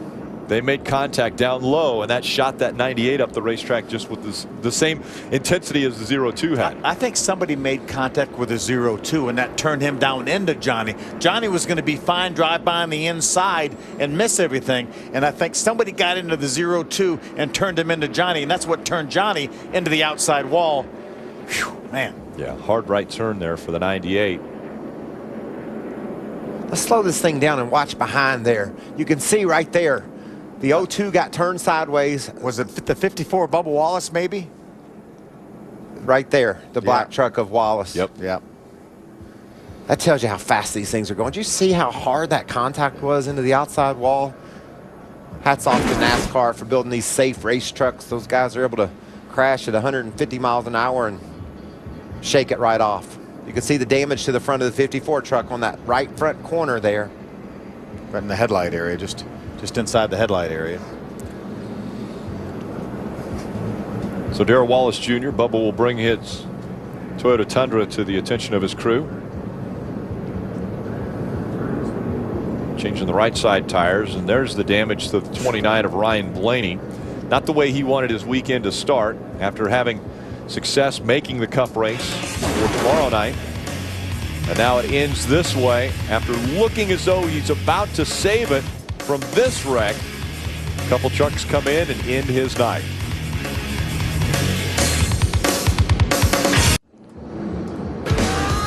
Welcome back to Kansas Speedway as we pass the halfway point of the SFP 250. But we haven't done it without quite a few cautions. 8 cautions up to this point. Let's take you back to the start.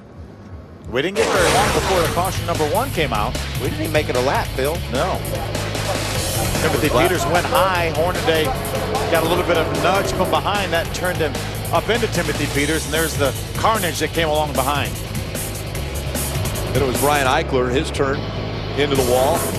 That's 7. A lot of damage to that truck, so that means that all 3 of the Red Horse Racing trucks damaged early in this race.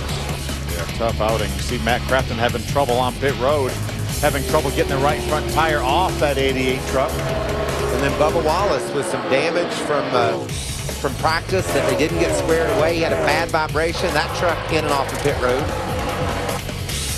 Flat spotted a tire coming onto pit road, trying to slow it down. They're trying to diagnose what the issue was, what that vibration was on the 54. Some chassis adjustment. John West Townley gets into the outside wall. Ron Hornaday, Ben Kennedy get together, teammates, and looks like a lot of damage to that 31 truck. More issues on pit road for the 88. Still can't get the right front tire off. And they've overcome those problems, Phil. He's currently running in the 6th spot, so they've been able to survive.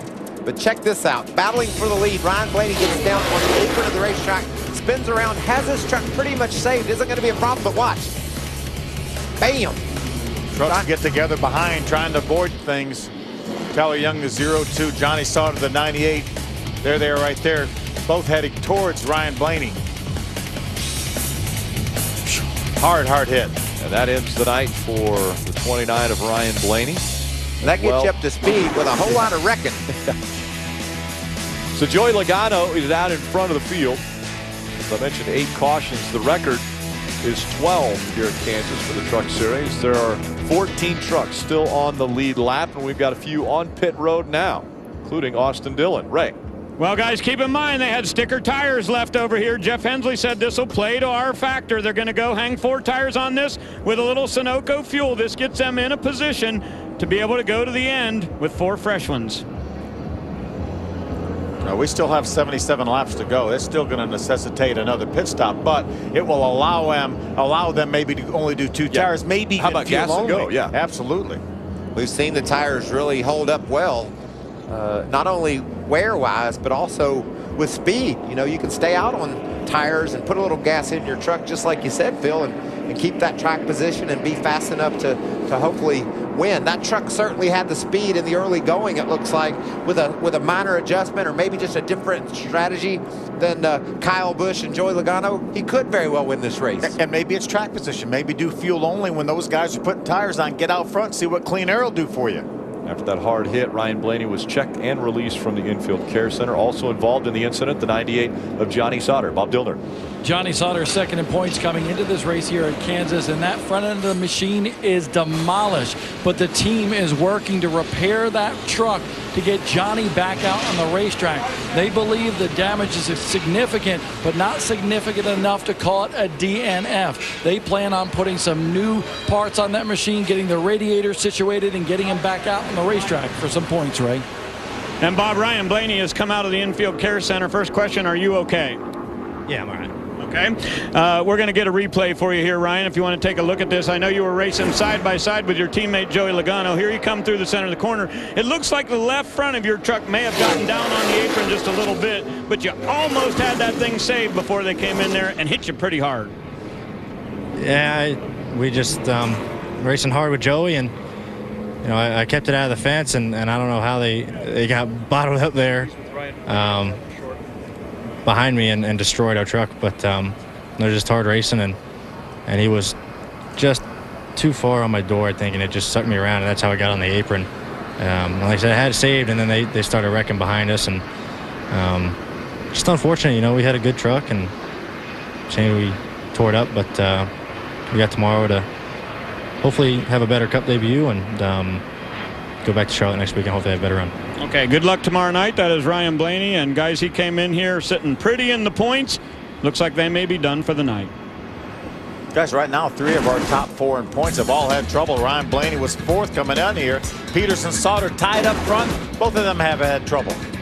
8 cautions already. We still have 76 laps to go from Kansas. The more I can learn about NASCAR, the more I love it, especially these trucks, and looking forward to going to Charlotte. Going for a home match, Phil. Yes, sir. Hermie Sadler. Rick, this 32 is driven by Taylor Mawson for Turner Scott Motorsports, and right now he is carrying the banner for that operation. Started 13th, but has methodically moved his way up towards the front on the racetrack, on pit road, dodging all the wrecks. He has the guidance of veteran crew chief Mike Hillman Jr. And right now, this truck is very, very stable, and he's comfortable. But as we've seen all night, these restarts can be very, very exciting. How about that 21 of Joey Coulter? What a great run. Basically a new team, GMS Motorsports there for Joey Coulter. Doing a great job here. He actually finished 2nd in this race here last year, so he's good at this racetrack. He is, and that's a really great stories there in row 2. Mawson and Coulter fighting with the best in the business up on that front row, Logano and Kyle Busch. That's a great picture of ringers against regulars. That's right. Yeah. Logano, race leader, once again chooses the high line. Who's that? Jeb Burton making his way to pit road as we get ready to restart the race? He does. He makes the left turn onto pit road. Green flag back in the air. Look at Matt Crafton. Mawson didn't get the start that he wanted, and Crafton took advantage of him all the way to the bottom of the track, and he's going to take that 3rd spot away. But look on the outside. We talked about Coulter. He's making that work on the outside, and here comes... Is that Hornaday? Hornaday with a damaged truck fighting for that top 5 spot. Matt Crafton to the inside. He's trying to take away 2nd from the 51 of Kyle Busch. Well, Kyle Busch did not want him up there. Kyle, you saw him swerve over at him going down into turn number 3. Crafton all the way to the apron. He takes 2nd away from Kyle Busch. Look at Ron Hoyer. Look how racy that 30 truck is here. Didn't we say he was torn up? Yes, he was torn up. The 13 of Jeff Burton coming back out on the racetrack. Saw him on the apron. The battle for 2nd continues. Crafton on the inside. Kyle Busch on the outside. Joey Coulter makes it 3 wide, getting by the 32 of Taylor Mawson. He makes it happen. Taylor Mawson running on the inside. The 30 of Ron Hornaday. Now Kyle Busch back out in front of the 88. Takes 2nd back away from Crafton. Remember, Matt Crafton won this race last year. He's overcome some problems on pit road to be in a position to win it again this year, Phil. Joey Logano, Kyle Busch, Matt Crafton, Joey Coulter, Taylor Malsom. They are your top 5. And it's Austin Dillon, Ron Hornaday, Mason Mingus, Joe Nemechek, and Armand Quiroga, your top 10. How about that top 10? Mason Mingus, Armand Quiroga, Nemechek, all these trucks running up in the top 10. And that 20 truck of Austin Dillon is on the move. Remember, Austin came down pit road on this most recent caution flag. Most of these trucks up here in the top 6 or 7 didn't. Mason Mingus in the 35. Nemechek in the 8. Nemechek with the low line. Mason Mingus trying to keep that momentum up just a bit higher in that second line.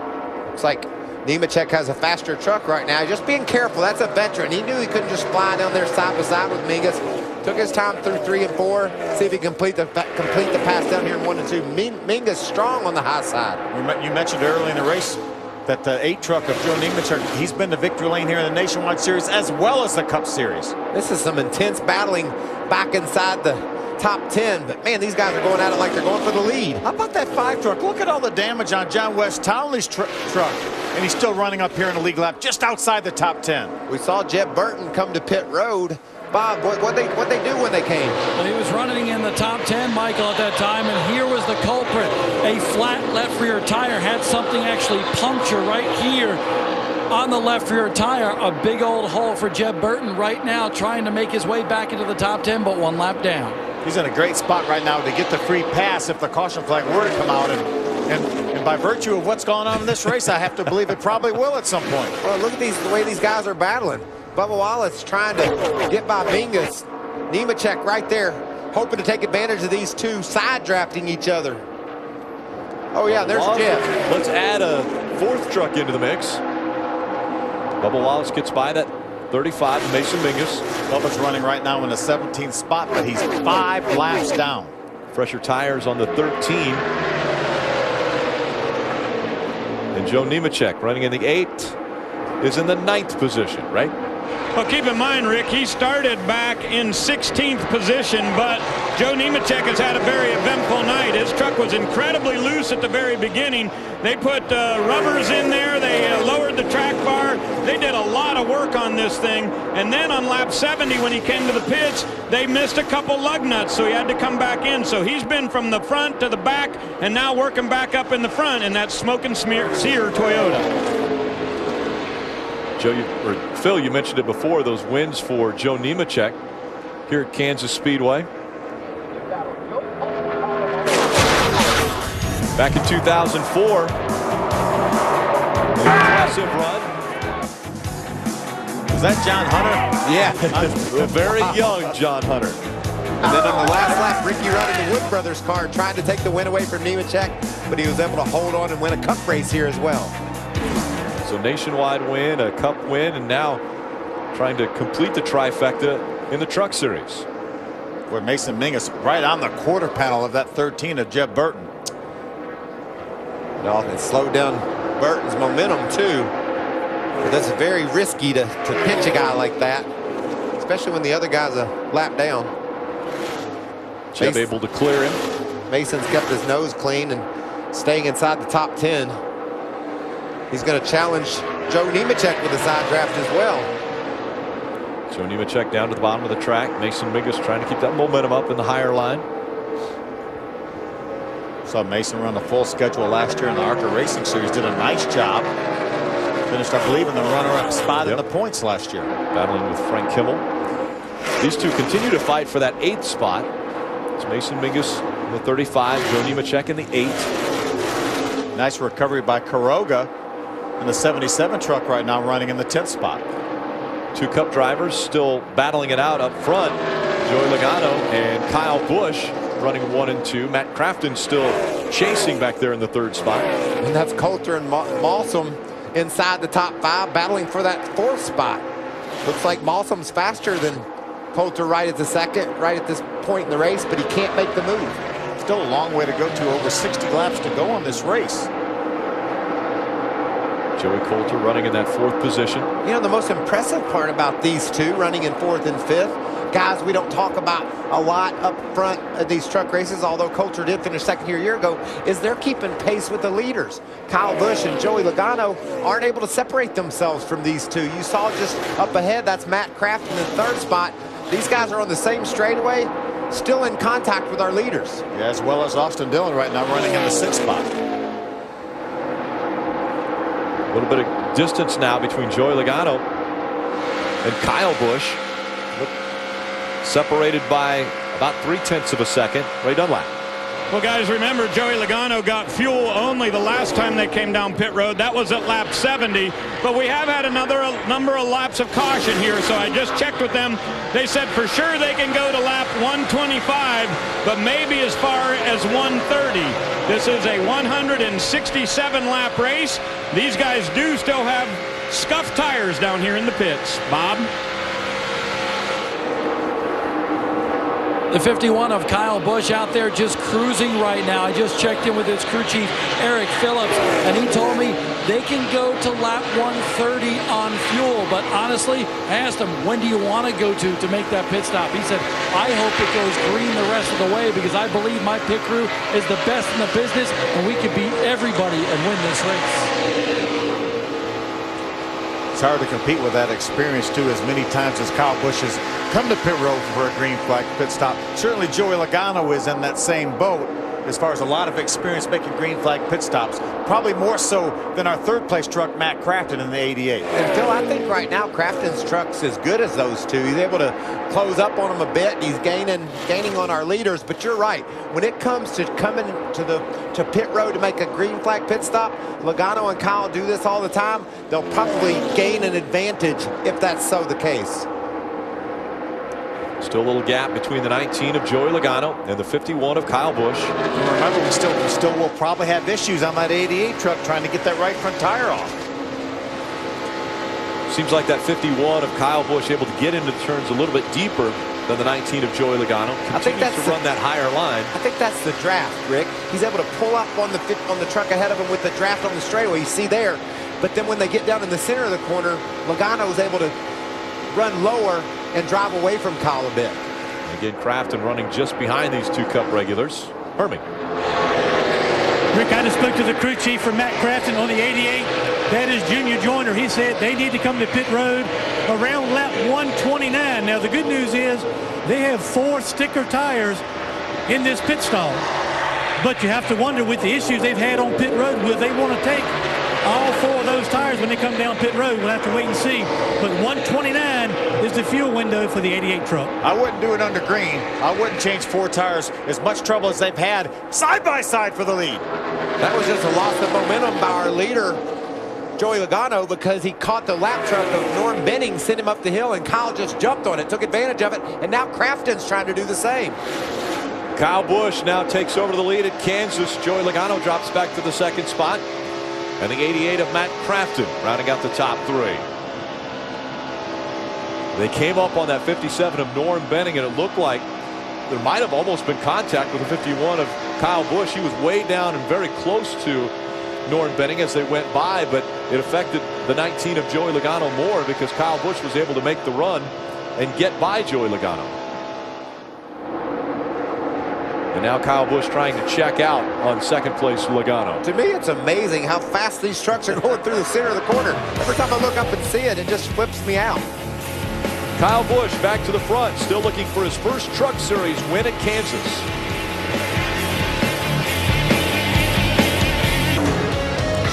And welcome back. Still in front, it's Kyle Busch being chased by Joey Logano, and right behind him is Matt Crafton. Just 48 laps to go in this, the SFP 250 Kansas Speedway.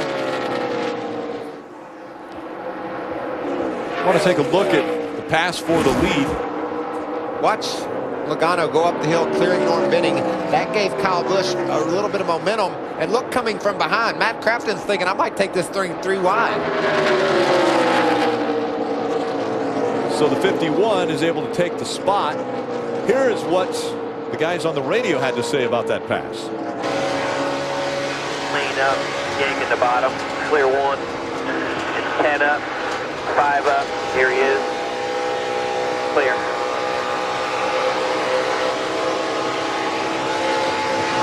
closing again to left split by 2. He's chasing you down the hill. Clear 19. All clear. Clear. Nice work. Kyle Busch's spotter helping Kyle through that traffic problem they had down in turn 3. These two have been going at it, Phil, and they're making me nervous. Taylor Mawson has been sideways on the inside of Joey Coulter and unable to make the pass. Now they're going to go 3 wide down the front straightaway. They'll take Norm Benning down the middle. And the 19 on pit road again, right?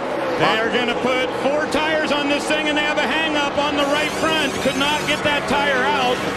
They'll put Sunoco fuel in. They're going to go down 1.5 pounds of air pressure on those right sides. They'll hang the lefts here, not the pit stop they were looking for at the end on lap 122. Same situation as the 88. Could not get the right front tire off.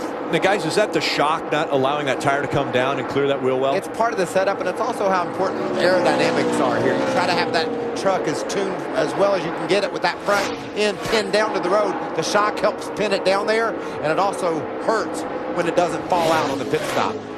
They call it tying the front end of these trucks down, and that's what it is. The shock was not releasing in time to let them get that tire off. These two still haven't sorted this out, Phil. Taylor Mawson hugging that white line, trying to get by the 21 of Joey Coulter. Looks as though he's going to make the pass. He made it. We've seen it before. They've swapped this spot several times. It looks pretty ominous there, potentially. And the guy that's been watching this situation is Austin Dillon. He's crept up on the back of these two, and I know he had to keep an eye out because it looked like that could be a crash.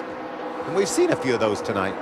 So it's a green flag pit stop for Joey Logano that takes him off the track and takes him out of the second spot behind Kyle Busch. Kyle Busch still on the track, still leading, but he will have to come to pit road here shortly, as well as Matt Crafton, Taylor Mawson, Joey Coulter, and around goes the 99 of Brian Silas into the wall. That will bring out our 9th caution of the night. That's going to really hurt Joey Logano. He's going to be able to do the wave around, but he's going to lose a lot of track position to Kyle Busch and Matt Crafton, those guys. Brian was having a pretty good run. He was running in the 11th spot here. But you're right, Phil. Logano went from having a chance to win this thing, and now winning it's going to be a real stretch with giving up that much track position to the likes of Kyle Busch and Matt Crafton this late in the going. Hornaday back on pit road, having service done to his truck. He was on pit road when the caution flew. That's why he stayed there and was able to do his service. See what happens here. John West Townley, the 5 truck right in front of the 99. Looks like John West comes down the racetrack a little bit. Brian had committed to try to go by on the inside and just ran out of room there. And he's going to back that 99 truck up into the outside wall. Man, what a solid run it was for Brian Silas, too. We went 32 laps before we had a crash that time. Our longest green flag stretch prior to was 20 laps. So, heck, Rick, we're getting pretty low on trucks to crash now. We're going to be inside 40 laps to go. Maybe we can go all the way to the end green. Well, we know Matt Crafton has had some struggles on pit road. When he comes down this time, needs his best stop of the night to keep pace with Kyle Busch. I think that truck's plenty fast enough to race Kyle for this win. But see what happens on pit road. Let's see what Austin Dillon does now. Remember, he pitted later than any of the rest of these guys with 4 tires. He's got 20 less laps on this set of tires than everybody else. And he may feel like he needs to save some time on pit road to have some better track position. Pit road is open, the field on its way down, right? One problem, the 99 of Brian Silas is in the pit stall right in front. They're going to try to move that truck back just a little bit. Here comes the 20. They're talking about going no tires, just a little bit of fuel. They're going to raise the track bar to try to loosen them up. Nope, they go for right sides. They're going to do 2 tires only for the 20. How about the 32, Hermie? Taylor Mawson comes down pit road and gets up to 3rd position. Very, very happy with this truck. They're going to take 4 tires, tighten him up just a little bit. The 88 of Matt Crafton, he'll also take 4 tires, a little bit better than the last stop. This set has a little more stagger to free him up. Bob? It'll be a 4-tire stop for leader Kyle Busch as well. Very tight was his truck, but a great pit stop by the 51 bunch as they come out right behind the 20 truck. Taylor Mawson comes off just behind them, and Matt Crafton again losing 2 spots on pit road. It's been a tough night for that crew. Yeah, that was better than he's been doing those, so not too awful bad. He can see the front from where he is, but again, great pit strategy by Austin Dillon, his guys, to do 2 tires and get him some track position. Under 40 laps to go. Can Kyle Busch capture the win from Kansas Speedway? Stay with us. 10 days of thunder. Why don't we kick it off with a truck race? What do you think of that? Absolutely. Because these trucks know what action's all about. We've seen it tonight. Friday night, May 16th, 8 p.m. Once again, under the lights on a 1.5 mile track. We'll have the showdown for the All-Star race right before our truck race leading into it. Top 2 finishers advance into the All-Star race as well as the fan vote.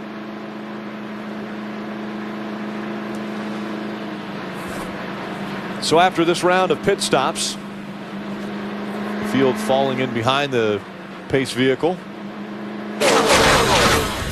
Kyle Busch a year ago at Charlotte ended up getting to victory lane. Not without not some problems on pit road there. Would have got penalized for equipment leaving the pit box.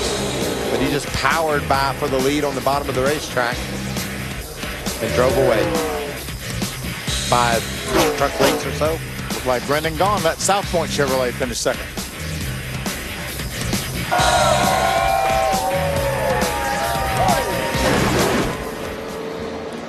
Can he win on a 1.5 miles again? He's always very good. I think he's won 17 times on 1.5 mile tracks. He can, certainly. And there's a good chance he will, but he's got to beat a couple of determined racers to do just that. But can he win at Kansas in a truck? Right, which he hasn't been able to do before. Joey Logano's never won a truck race.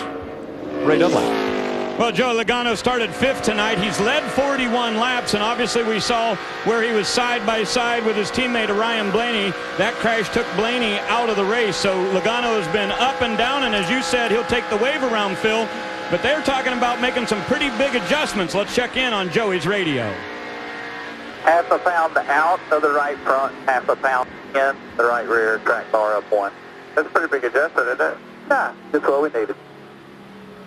So Joey Logano will start back in the field, but we know how fast that Reese Tow Power truck has been tonight. That Ford's been very, very good. I have a feeling with 37 laps left, we're going to see the 19 back up front before you know it. So Logano takes the wave around.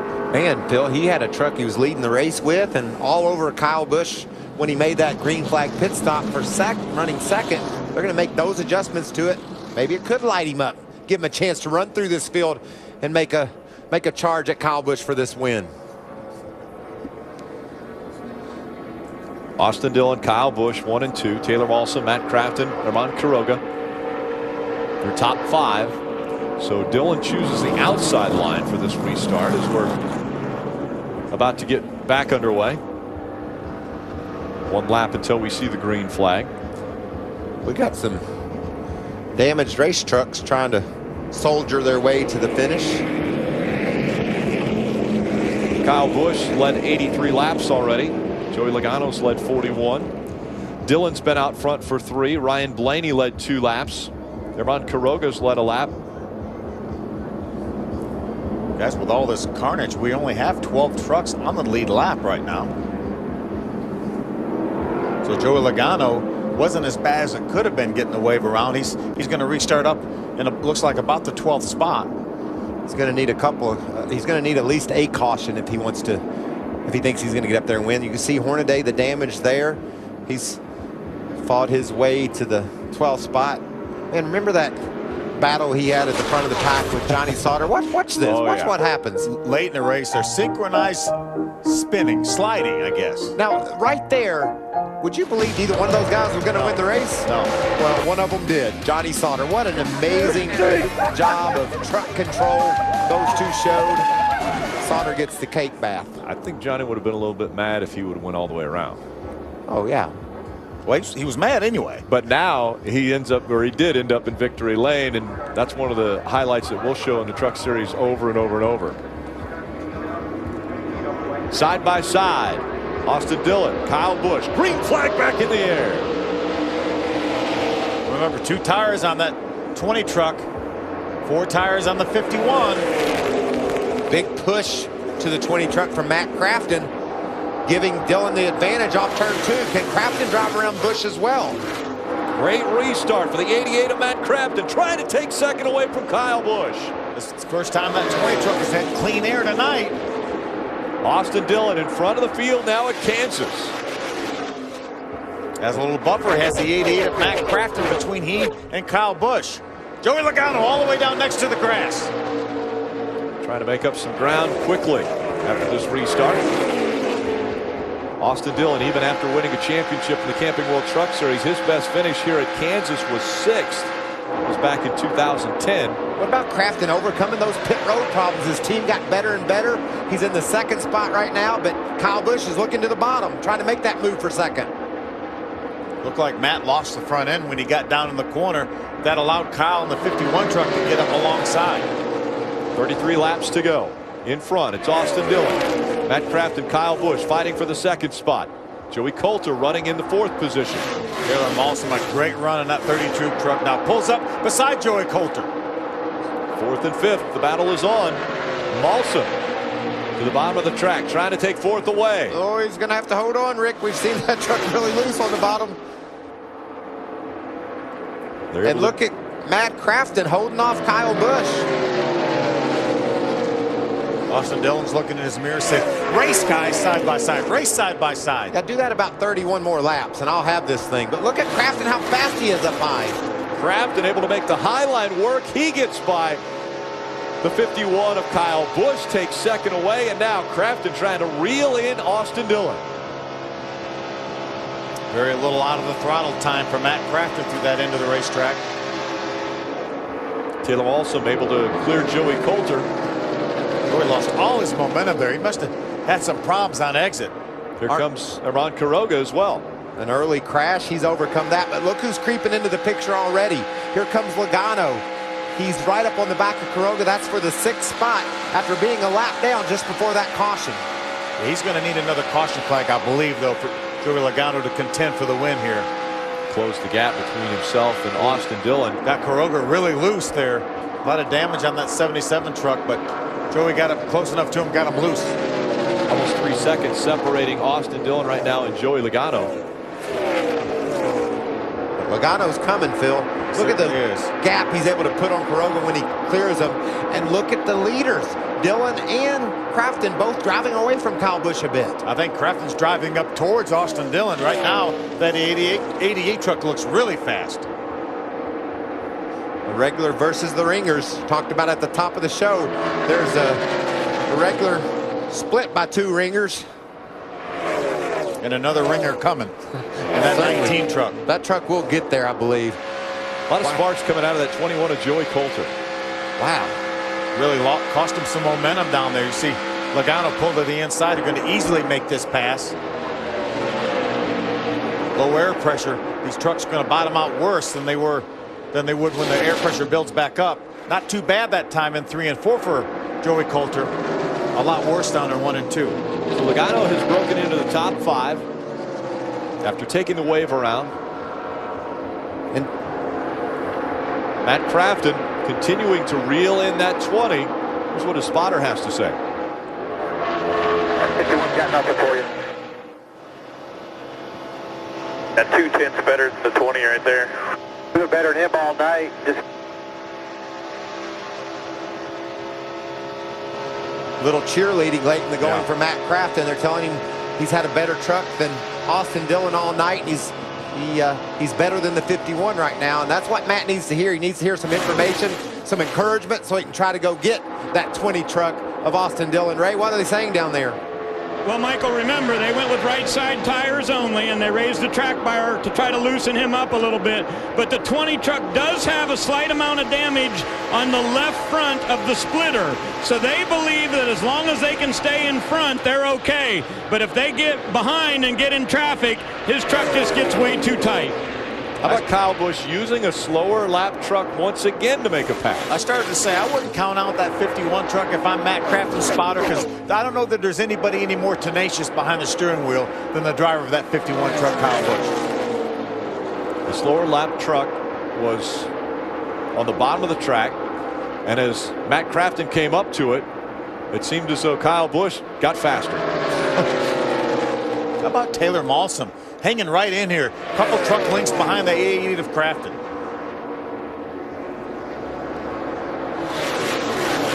Joey Logano now only 2.3 seconds behind. He's lopped off almost a second of the deficit he's had on Austin Dillon. If these guys get racing side by side, that might give Joey a shot to gain some ground. You're tuning in for Fox Sports 1. It's Fox Sports Live, excuse me. You have just a few more laps to hang with us here in the SFP 250 from Kansas Speedway for the Camping World Trucks. And by the way, that's the battle for the lead. Kyle Busch all over the back of Austin Dillon. Looks like Kyle's got the better truck right now. He's able to just close right in on Dillon. And we saw what he was able to do when he closed right in on Crafton. Got right on the back and made him loose. He's trying to do that again, Phil. Look to the inside of Austin Dillon. Kyle Busch trying to take that top spot away. Down to the apron, they both go. Now Austin Dillon back up on the track. Kyle Busch has closed the gap. Matt Crafton running in the third spot. Taylor Malsom, Joey Logano, your top 5. If these guys get to racing, I'm telling you, Joey Logano is there. He's down under 2 seconds now. That's that blue truck just behind the top 4 here, closing in every lap, like you said. He wants to see those front trucks side by side lose some momentum so he can get there. Austin Dillon trying everything he can to stay in front of that 51 of Kyle Busch. Matt Crafton running right in their tire tracks in that third position. I don't think we can say enough about Taylor Malsom tonight. Running in the 4th position, very impressive. You're right. He's battled hard side by side with Joey Coulter. He's driven right up on the back of this battle for the lead, and Kyle Busch takes it to the bottom. Here he's going to get alongside Austin as they get to the start-finish line. Kyle's got the lead. Austin fights back on the outside, but remember, 4 tires versus 2 tires. Kyle Busch back in front of the field. Austin Dillon, Matt Crafton, Taylor Malsom, and Joey Coulter, and that was bad news, or excuse me, and Joey Logano, and that was bad news for Logano. He needed Austin Dillon to hold up Kyle Busch till he got there, and Kyle was able to get around the battle and take the lead, and he's going to drive away from these guys, it looks like. Camping World 20 to go. Out in front of the field, it's Kyle Busch. He's led 85 laps. He's hoping to lead the final 20. Bob Dillner. Rick, Kyle Busch trying to do something that nobody has done in a long time in the NASCAR Camping World Truck Series, and that is win from the pole position. It's been 32 races since Ty Dillon at Atlanta won in August of 2012. And right now, the 51 bunch down here on pit road, they like their chances with Kyle Busch trying to get his first victory in Kansas. I'm telling you, Taylor Malsom is having a career day here, racing side by side right now with Austin. And it's holding up the 19 of Joey Logano as Logano is trying to find a way around both of these trucks. He's able to clear the 32, now looking to get by the 20. And he's going to make that move too.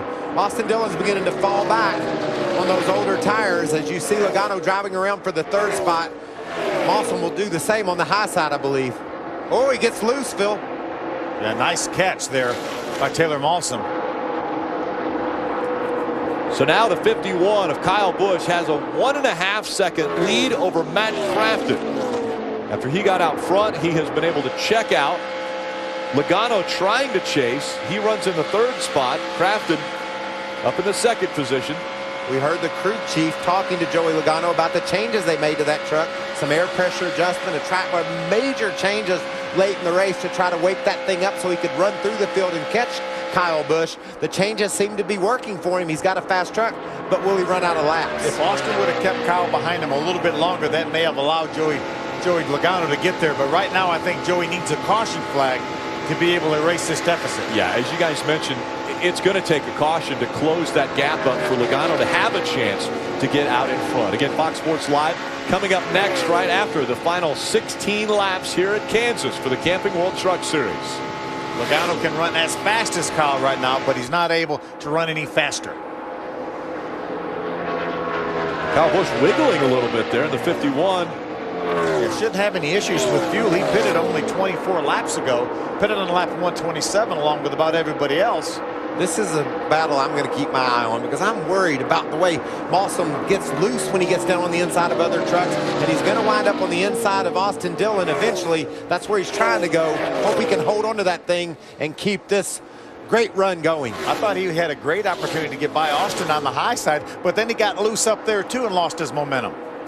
Taylor Mawson had his career best finish back in Gateway of 2009, a 5th place finish, currently running in that 5th spot now. And we're going back to Gateway this year. Good news for the series. Yep, one of the 5 tracks that we come to in the next few weeks. Next 37 days. 37 days, 5 tracks. It'll be impressive. Kyle Busch looking impressive in front of this field. One of the other things that if Kyle Busch does hang on to win, his crew chief is Eric Phillips. Right now he's in a tie as far as most wins for crew chiefs. At 28, he gets a win tonight. He will hold that position alone. The winningest crew chief in Truck Series history. And that cat's turning it up right now, Phil. Last time by, you're in a 30-50. That's a 1/4 of a second faster than the 2nd place running truck. So he's got to feel really confident about the way that truck's handling right now to be able to run those types of lap times. Good battle here for a top 10 spot. Joe Nemechek, that 8 truck, right now has a 10th spot. Mason Mingus trying to get it from him. And that 35 truck, ooh, look how close. Real close. That's Bubba Wallace at 54. He's several laps down right now, running in the 16th spot. Well, Joe really appreciated that push that Bubba gave him too, because it propelled him ahead of Mingus. Now see if he can hang on. Darrell Wallace Jr. 11 laps down. Currently, there's only 12 trucks on the lead lap. Jennifer Jo Cobb's running 13th, and she's 3 laps down. Got a high attrition rate in this race for sure. As I mentioned it, there's Jennifer Jo Cobb in the 10 as these two continue to fight it out for position. Joe Nemechek in the 8. Jeb Burton just outside the top 5 in that 6th spot, Bob. Guys, how about the run by Jeb Burton about 25-30 laps ago? He was 14th, 1 lap down. He's had a hole in the nose of that machine. He had a tire go down, and now he is currently running 6th, knocking on the door for a top 5 finish. What a great run for this guy. And as Ray Dunlap told you earlier in this broadcast, they plan to announce a sponsor to go full-time for the remainder of this year. And that's great news for Jeb Burton, Thor Sport Racing, and the series. Oh, yeah. Joe Nemechek in the 8 in front of Mason Mingus in the 35. Those two had a pretty good battle for the 10th spot. Nemechek has it now. Mason Mingus back in 11th. What a day this has been for Mason Mingus. 22nd is his best finish just in a handful of starts in the Truck Series. Right now just outside the top 10. Inside 10 to go for Kyle Busch. Running right down on the bottom of the racetrack. A healthy distance over the 2nd place truck. He's got 2.4 second lead over Matt Crafton running in the 2nd position. Crafton won this race a year ago, was looking to defend that win. This time it's Kyle Busch who's been dominant. He's led 96 of the 158 laps. Remember, we talked about 3 of our top 4 in points having serious problems. Matt Crafton is the guy that hasn't had any problems right now. He could emerge here with a pretty huge lead. You mentioned points. 17 of Timothy Peters coming in, our points leader. Started in the 8th spot, currently running 14th, but he's 9 laps down. They went behind the wall and into the garage area to work on that truck. Yeah, Johnny Sauter, who shared that point lead with Timothy Peters coming into this race, is out of the race now in the 21st spot.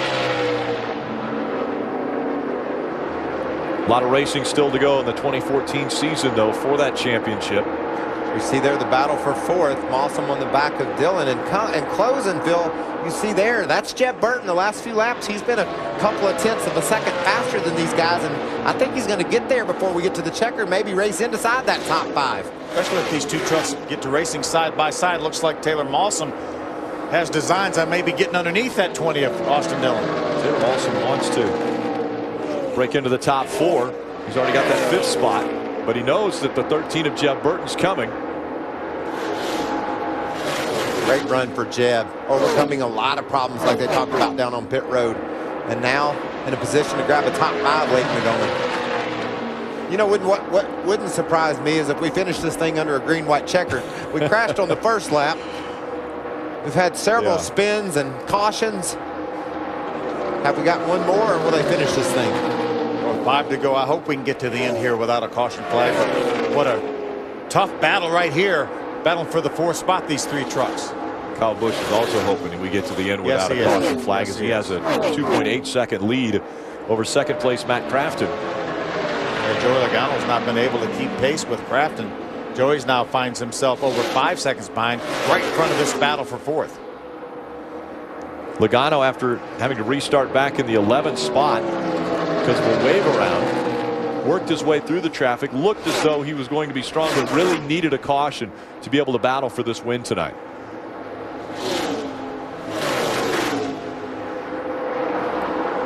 This will be the longest green flag stretch we've had in this race if we can get to the end without a caution. Taylor Malsom chasing after that 20. 3 laps of racing to go. Kyle Busch in front has a comfortable lead over Matt Crafton. And continues to be the faster truck on the racetrack, pulling away from that 88 Matt Crafton. Also mentioned at the top of the show, Kyle Busch looking for some positive momentum. He's been struggling in the Cup car. Hasn't been able to get to victory lane in the Truck Series since Daytona, which was a long time ago. And as this battle heats up here for position, Taylor Malsom looked to get by Austin Dillon, couldn't make the pass, but he stays on the inside. Can he hang on to it? Malsom stays down against the white line, and Austin Dillon back in front of him. Jeb thought about jumping to the outside of Malsom, but Malsom's going to pull up in line in between. White flag comes out. The 51 of Kyle Busch, a lap away. And the battle continues between the 20 and 32 for that 4th spot. Austin Dillon hanging on to it. Here comes Jeb Burton. He's going to make things interesting. The next flag will end this race here. Great battle side by side. Now 3 wide almost. They continue to battle for position. There isn't a battle up front, though. 3-second lead for Kyle Busch over Matt Crafton. Coming across the line. Kyle Busch is going to win at Kansas. Austin has momentum from the high side. Who's going to get it? Right at the stripe. Austin Dillon hanging on for the 4th place finish. What a great battle, though. But we talked about the ringers versus the regulars, and the ringers got him this time. Kyle Busch gets that win. They were outnumbered, but they outran the rest. Crafton finishing 3 seconds behind Kyle Busch. Joey Logano battling back after being on pit road, taking a green flag pit stop, and then being a lap down, trying to fight back, and the caution comes out. So he had to restart outside the top 10.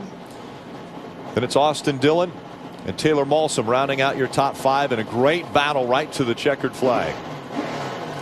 A Ram Guts and Glory look tonight has to be at that run that Joey Logano made, trying to get back up to the front to battle for the win. He had to pass a lot of trucks to do it.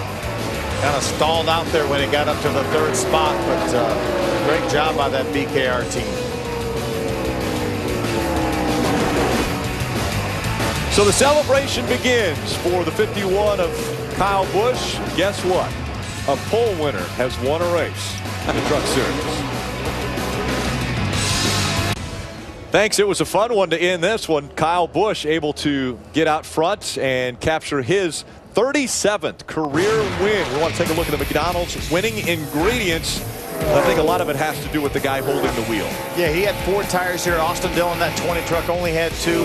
Kyle was able to parlay those 4 tires into the winning move. And you got to love the way he ran the end of this race. Got a little bit behind on the restart, was patient, clawed his way back to the front, and then drove away from those boys. And drove all the way to victory lane. Bob Dillner. Kyle Busch will climb out in victory lane here at Kansas as a Truck Series winner. The crew all excited. He can barely get out of the truck here, but he finally gets out and celebrates in victory lane with a bath of Monster Energy drink. The confetti and the streamers go off. Kyle climbs off the car, and how about that? You're a winner in the Truck Series at Kansas. How's that feel? Kansas. I'm a winner at Kansas. Anyways, oh man, can't say enough about everyone from KBM. Everybody there, man, chassis shop, body guys, cheese, everybody there in the fab shop. They do such a great job for me, whether it's late models or whether it's trucks, and you know, they're a lot of fun to work with. They're a great group. All these guys right here, pit stops were awesome tonight, and can't say enough about this Toyota Care Tundra. We appreciate Toyota and TRD, their support that they give us and allow us to come out here and race in a Truck Series and put a great Tundra out front and take it to victory lane like that. So congratulations to Eric for most wins all time as a crew chief in the Camping World Truck Series. That's pretty cool. And again, Monster Energy, JGR Engines, Butler Built, Camping World. Thank Camping World for signing on and coming back and being here for a long time to come. We appreciate those guys. They're awesome. Marcus and everybody's fun to work with too. And of course the fans, you know, not very many times have I won here in Kansas for the fans. So hopefully that was a good treat. We'll see how tomorrow goes. It looked like you got trapped there after that final restart. You were third there, but you used the lap traffic to your advantage. Did you learn something there tonight? A little bit, yeah, but you know, those guys raced really hard. I mean, Crafton, we're good buddies. I'm really mad at him right now, but I'll get over it. He just raced me really hard, just trying to keep second, trying to go after the win and try to pass the Chevy. Once he kind of saw he couldn't get there, and I got next to him, he let me by that time, you know. So, you know, it's just interesting. It's just the way that these trucks are, you know. You got to get everything you can get on those restarts and try to get out there and go after the win. But this Toyota Care Tundra was not going to be beat tonight. 18 wins now in the Truck Series for Kyle Busch on a 1.5-mile racetrack. You mentioned Matt Crafton. Crafton was able to gain the most points in this race, finishing in that second spot. He moves to the top of the points list. Timothy Peters drops down, as well as Ron Hornaday. Those two are second and third, but tied in the points, just 8 back from Matt Crafton. Yeah, Johnny Sauter, Ryan Blaney, the big losers. They were in the top 4 coming in here. They dropped back to 5th and 6th. Jeff Burton in the 7th spot. And again, the news this week comes out and today that Jeff Burton will run the entire season. So looking for a shot at the championship. The point battle's fixing to take a big turn, though, as we race 5-6 weeks in a row. I mean, over the next month or so, it's going to be interesting to see who's able to keep the momentum, Rick. It was crazy early, just as you had predicted, as well as the battle between the regulars and the Cup regulars, and the Cup regular wins out. Let's go back to LA.